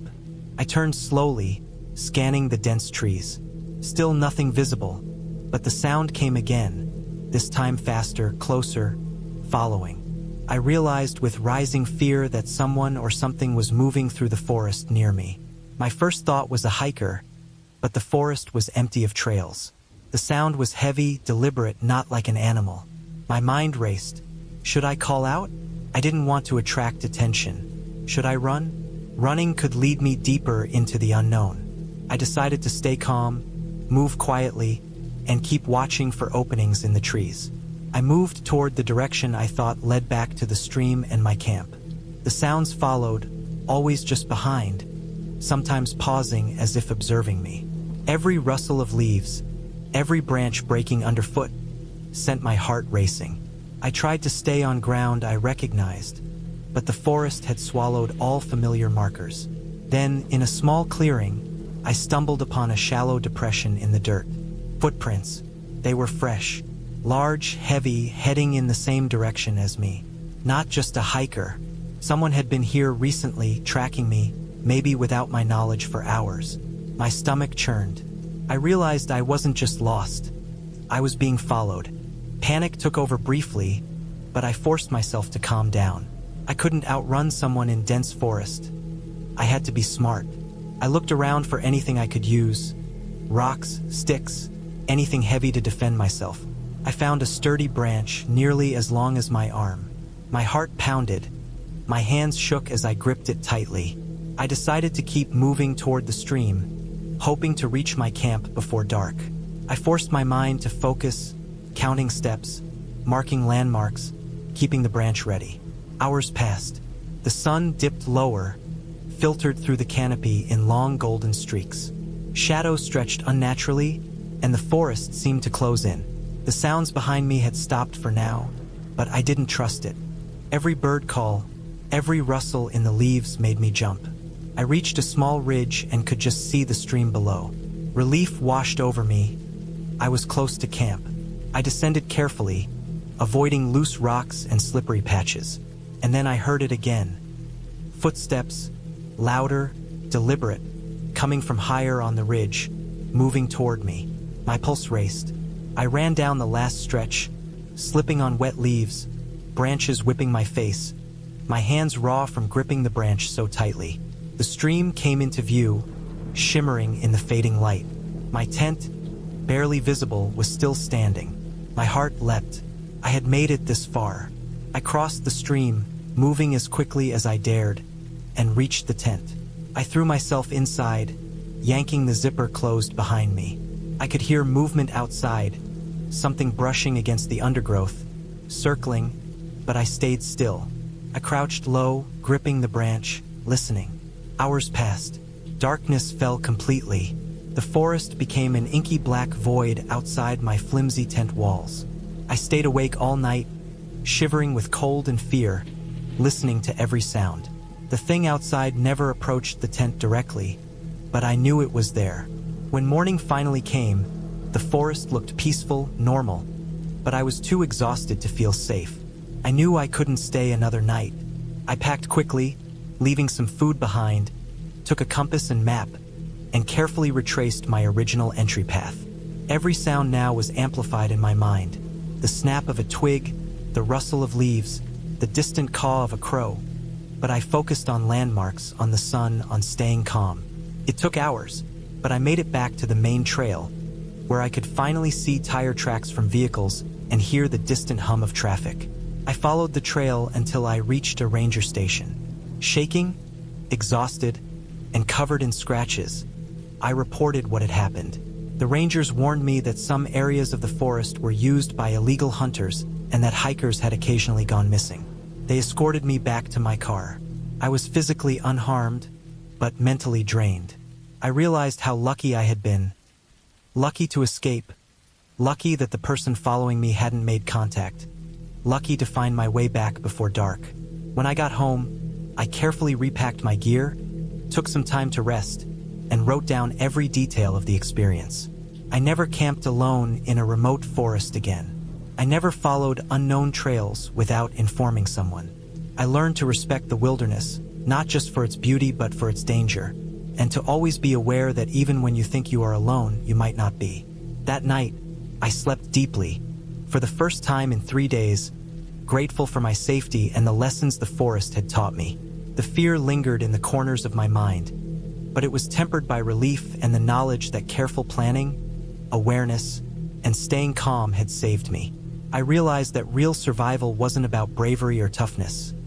It was about observation, patience, and respect for forces you can't control. I survived, and I knew I would carry that experience with me for the rest of my life.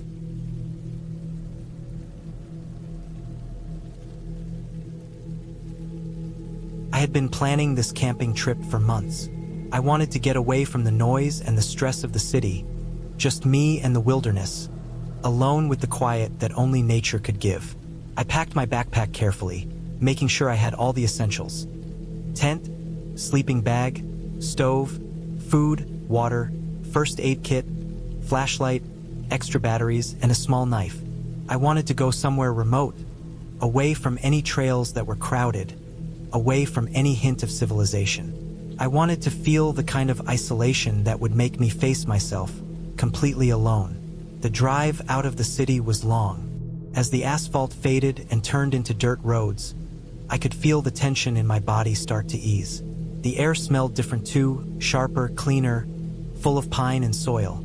By late afternoon, I had reached the trailhead I had chosen. It was a place I had found on an old topographic map, a spot near a small, shallow lake that wasn't listed in any popular hiking guides. The last few miles had been rough. Rocks and roots tore at my tires, and the narrow path felt like it hadn't seen a car in years.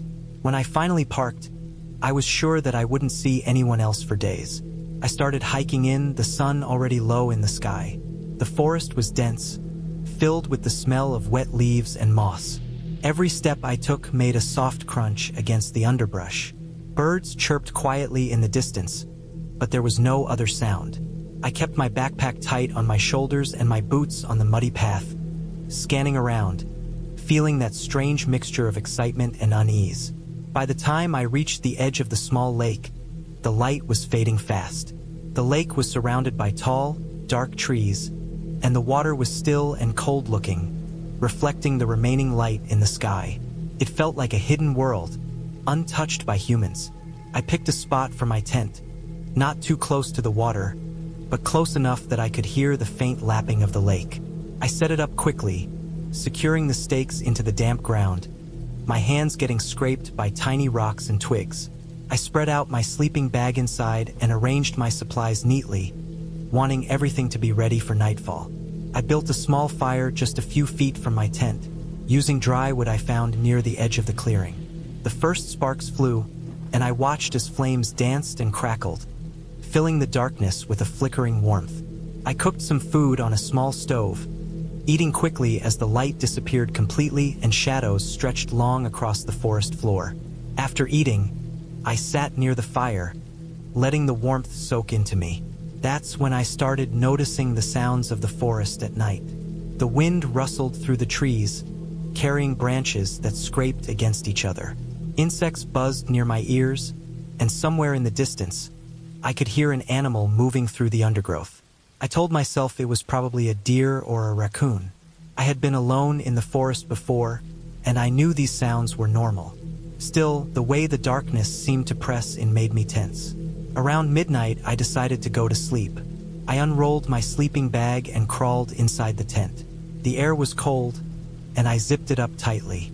At first, sleep came easily, the steady rhythm of the forest outside lulling me. But then I heard it, a snapping sound, like a branch breaking. It was soft at first, distant, but it was definitely coming from somewhere near the lake. I froze, listening. Another snap, then another, and it was getting closer. I could hear the crunch of leaves and sticks, slow, deliberate, almost cautious. I tried to calm myself, telling myself it was just an animal, maybe a bear or a large dog. I had read about wildlife encounters before, and I knew bears were more active at night. I remembered the small canister of bear spray in my backpack and the knife at my side. I told myself to stay calm, to think clearly. The snaps continued, moving in a circular path around my tent. My heart raced. I sat up, holding my flashlight ready, shining it through the tent's mesh. The beam cut through the darkness, but I couldn't see anything. Then I heard a low growl. It wasn't loud, but it was close enough to make me feel it vibrating in my chest. My mind went into overdrive. Bears make this kind of sound. I hadn't left food hanging properly. It was in my tent, within reach of any animal. I realized I might have made a serious mistake. I grabbed my backpack and slowly unzipped the tent, keeping low. The cold night air hit me, carrying the scent of wet earth and pine. I shone the flashlight toward the sound, but nothing moved. The growl came again, closer, and I saw movement. Large, dark shapes moving between the trees. I knew I had to act fast. I grabbed my bear spray, my heart hammering. I made myself as big as I could, shouting loudly even though there was no one to hear me. The shapes stopped, and for a long moment nothing happened. Then, a huge black bear emerged from the trees, its eyes reflecting the flashlight. My mouth went dry. I had no time to think, only to react. I sprayed the bear, and it recoiled slightly, startled, then charged toward the tent. I jumped back, stumbling, my flashlight skittering across the ground. The bear crashed into my tent, tearing the fabric with its claws. I could hear the zippers ripping, my food being destroyed. Panic surged through me. I grabbed my knife, but I knew I couldn't fight it. My only option was to get out of there. I ran into the forest, tripping over roots and stones, branches whipping my face. The bear didn't chase me immediately, but I could hear it crashing behind me, following, testing, curious. I ran blindly, adrenaline fueling me, my lungs burning, my legs shaking. I could feel the forest closing in, trees thick and oppressive, every step a new risk. I knew I had to find a clearing or some high ground. I ran for what felt like an eternity, finally coming upon a steep ridge above a small river. The moonlight revealed a narrow ledge, enough for me to scramble up. I climbed quickly, pulling myself over rocks and roots, trying to make as little sound as possible. Behind me, I could hear the bear moving through the forest, frustrated and angry. It was no longer a playful investigation. It was survival instinct, and I was the target. I stayed perfectly still, lying flat against the rock, listening to it sniffing around, circling. My breathing was ragged, my heart pounding so hard it hurt. Hours passed, or maybe only minutes, I couldn't tell. The bear eventually wandered off, its growls fading into the distance. I didn't move until the first hints of dawn. The forest was eerily quiet now. The adrenaline had left me exhausted and shaking. I knew I had to get out. My tent was destroyed, my supplies scattered, but I was alive. Carefully, I made my way back toward the dirt road, following the river downstream, hoping it would lead me to civilization.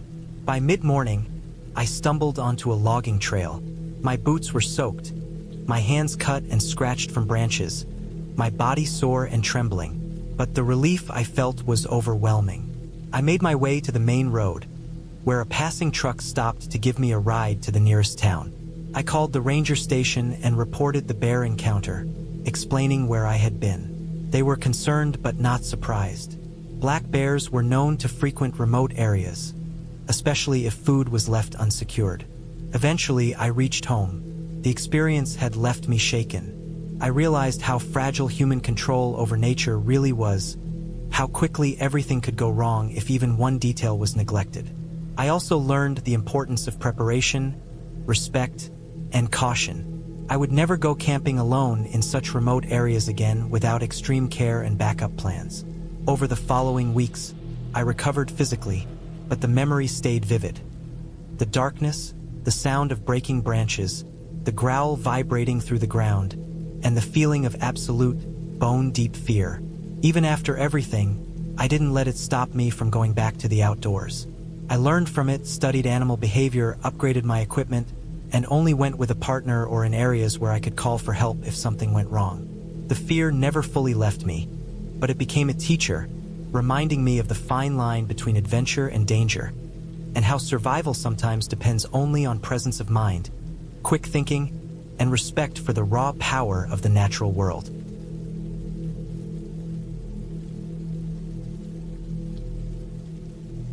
I had planned this camping trip for months. I had been through countless trails before, but this time I wanted something different, something more isolated, where I could really feel the wilderness around me. I chose a section of forest I had read about online, one that was several miles from the nearest road and had very few hikers. The map I used showed a dense stretch of coniferous forest with a few scattered clearings, a creek, and a small ridge that overlooked the valley. I wanted a challenge, a quiet place where I could be alone for a few days and really disconnect. I started my hike early in the morning, leaving my car at a small dirt parking area that barely looked wide enough to fit a single vehicle. I checked my pack multiple times. Tent, sleeping bag, stove, food, water filter, first aid kit, extra layers. Everything felt ready. The first few miles of trail were familiar. The air was crisp, the kind of cold that made your lungs feel sharp and alive. I passed through patches of sunlight where the trees opened up just enough to see the forest floor covered in pine needles, fallen branches, and moss. The quiet was deep, the kind of silence where you could hear your own heartbeat and the faint rustle of distant animals moving through the underbrush. By mid-morning, the trail started to climb. My legs burned a little as I navigated over roots and rocks, careful not to twist an ankle. I had my trekking poles, which helped, but the weight of my pack made every step deliberate. The farther I climbed, the fewer signs of human presence I saw.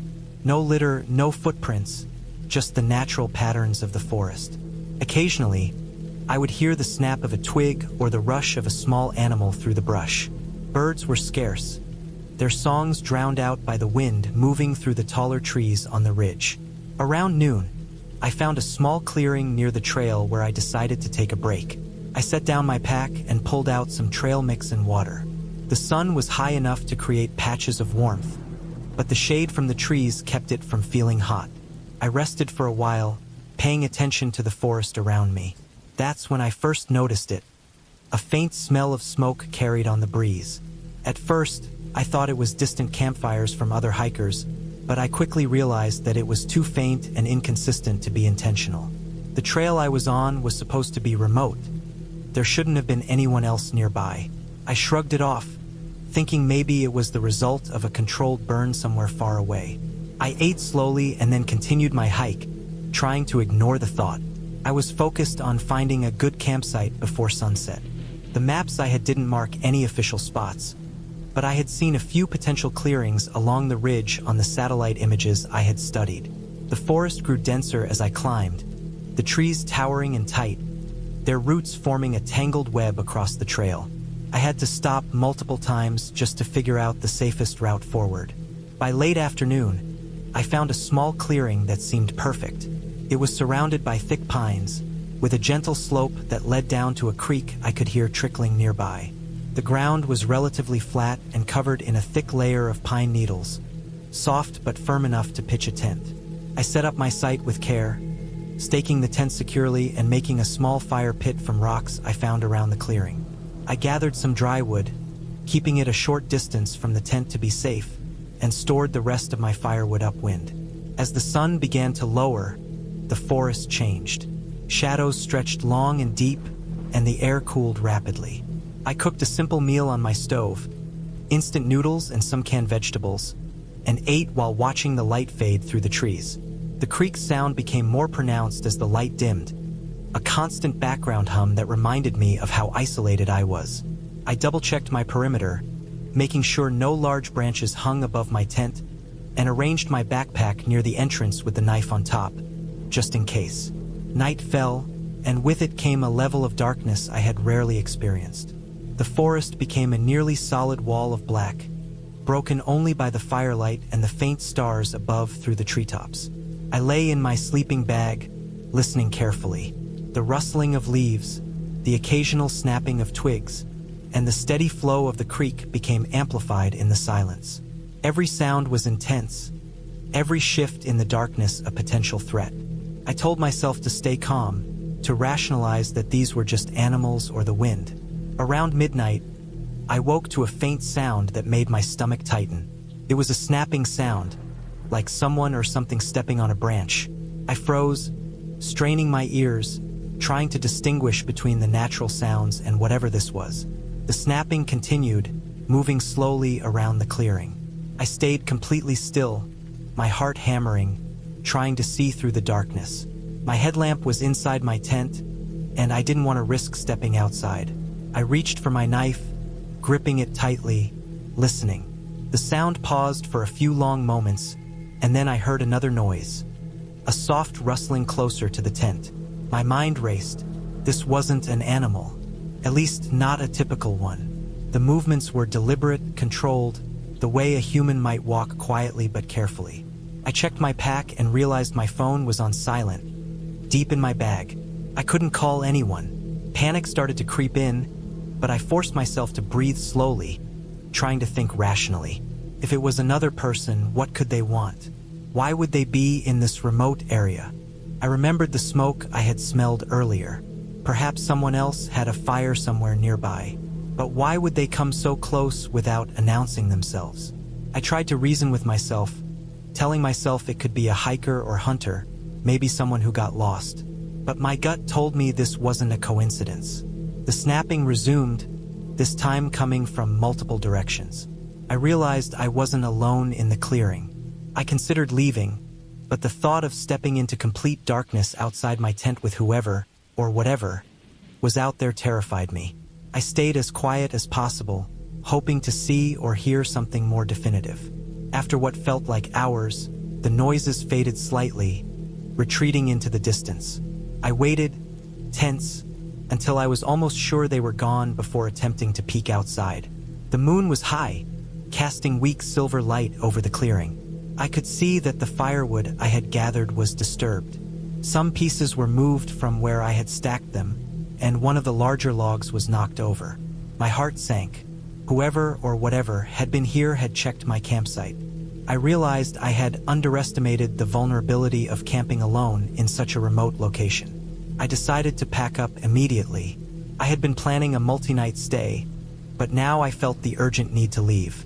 I quietly folded my tent, keeping low, and grabbed my pack. I moved carefully toward the trail, trying not to make any noise. My flashlight illuminated the path ahead, but the shadows seemed alive. Every branch, every rock, felt like a potential hiding place for something watching me. My breathing was loud in my own ears, each step calculated to avoid any snapping twigs underfoot. The hike down the ridge was slow. The trail was narrow and steep in places, and I had to navigate carefully to avoid injury. My mind kept replaying every sound, every movement from the night, analyzing what it could have been. The logical part of me tried to dismiss it as hikers or hunters, but my instincts screamed caution. The air smelled different now, like smoke mixed with damp earth, a sharp reminder of the earlier smell that had seemed so distant before. By dawn, I had descended to a flatter section of the forest, where the trees were less dense. I was exhausted, dehydrated, and tense. I stopped briefly to drink water and eat a small snack, scanning the surrounding forest constantly. Everything seemed calm, but I didn't trust the quiet anymore. I continued on, following the trail markers I had memorized, moving as quickly as I could while maintaining balance. Eventually, I reached a small creek that I had noted on my map as being near the main path out of the forest. I followed it downstream, hoping it would lead me to a road or campsite. The sound of moving water was reassuring, and the light of the early morning sun filtering through the trees helped me regain some composure. After hours of careful walking, I finally saw signs of human activity. Tire tracks in the mud, discarded cans, and eventually a faint trail leading toward a road. Relief washed over me and I increased my pace. By mid-morning, I emerged from the forest onto a dirt road. A few miles down, I found a ranger station and reported what had happened. They were concerned and said they would check the area for anyone trespassing or causing trouble. I was shaken, but knowing that authorities were now aware of the situation brought a sense of closure. I learned a lot from that trip. I realized that isolation in nature can be both beautiful and dangerous. The wilderness is unpredictable, and people can be just as unpredictable. I never returned to that part of the forest, but the experience left me with a heightened awareness and a deep respect for the solitude I sought. I took extra precautions on all future trips, including traveling with companions, keeping communication devices fully charged, and avoiding overly remote areas where human presence could pose a risk. Months later, I still remembered the tension of that night. The sounds of movement, the uncertainty, the fear of the unknown. But I also remembered the relief of reaching safety, the sunlight on my face as I emerged from the forest, and the quiet reassurance of civilization. That balance of fear and survival, of vulnerability and relief, stayed with me and changed the way I approached camping and hiking for the rest of my life. I never forgot the lessons I learned that night, and I carry them with me in every adventure I undertake now.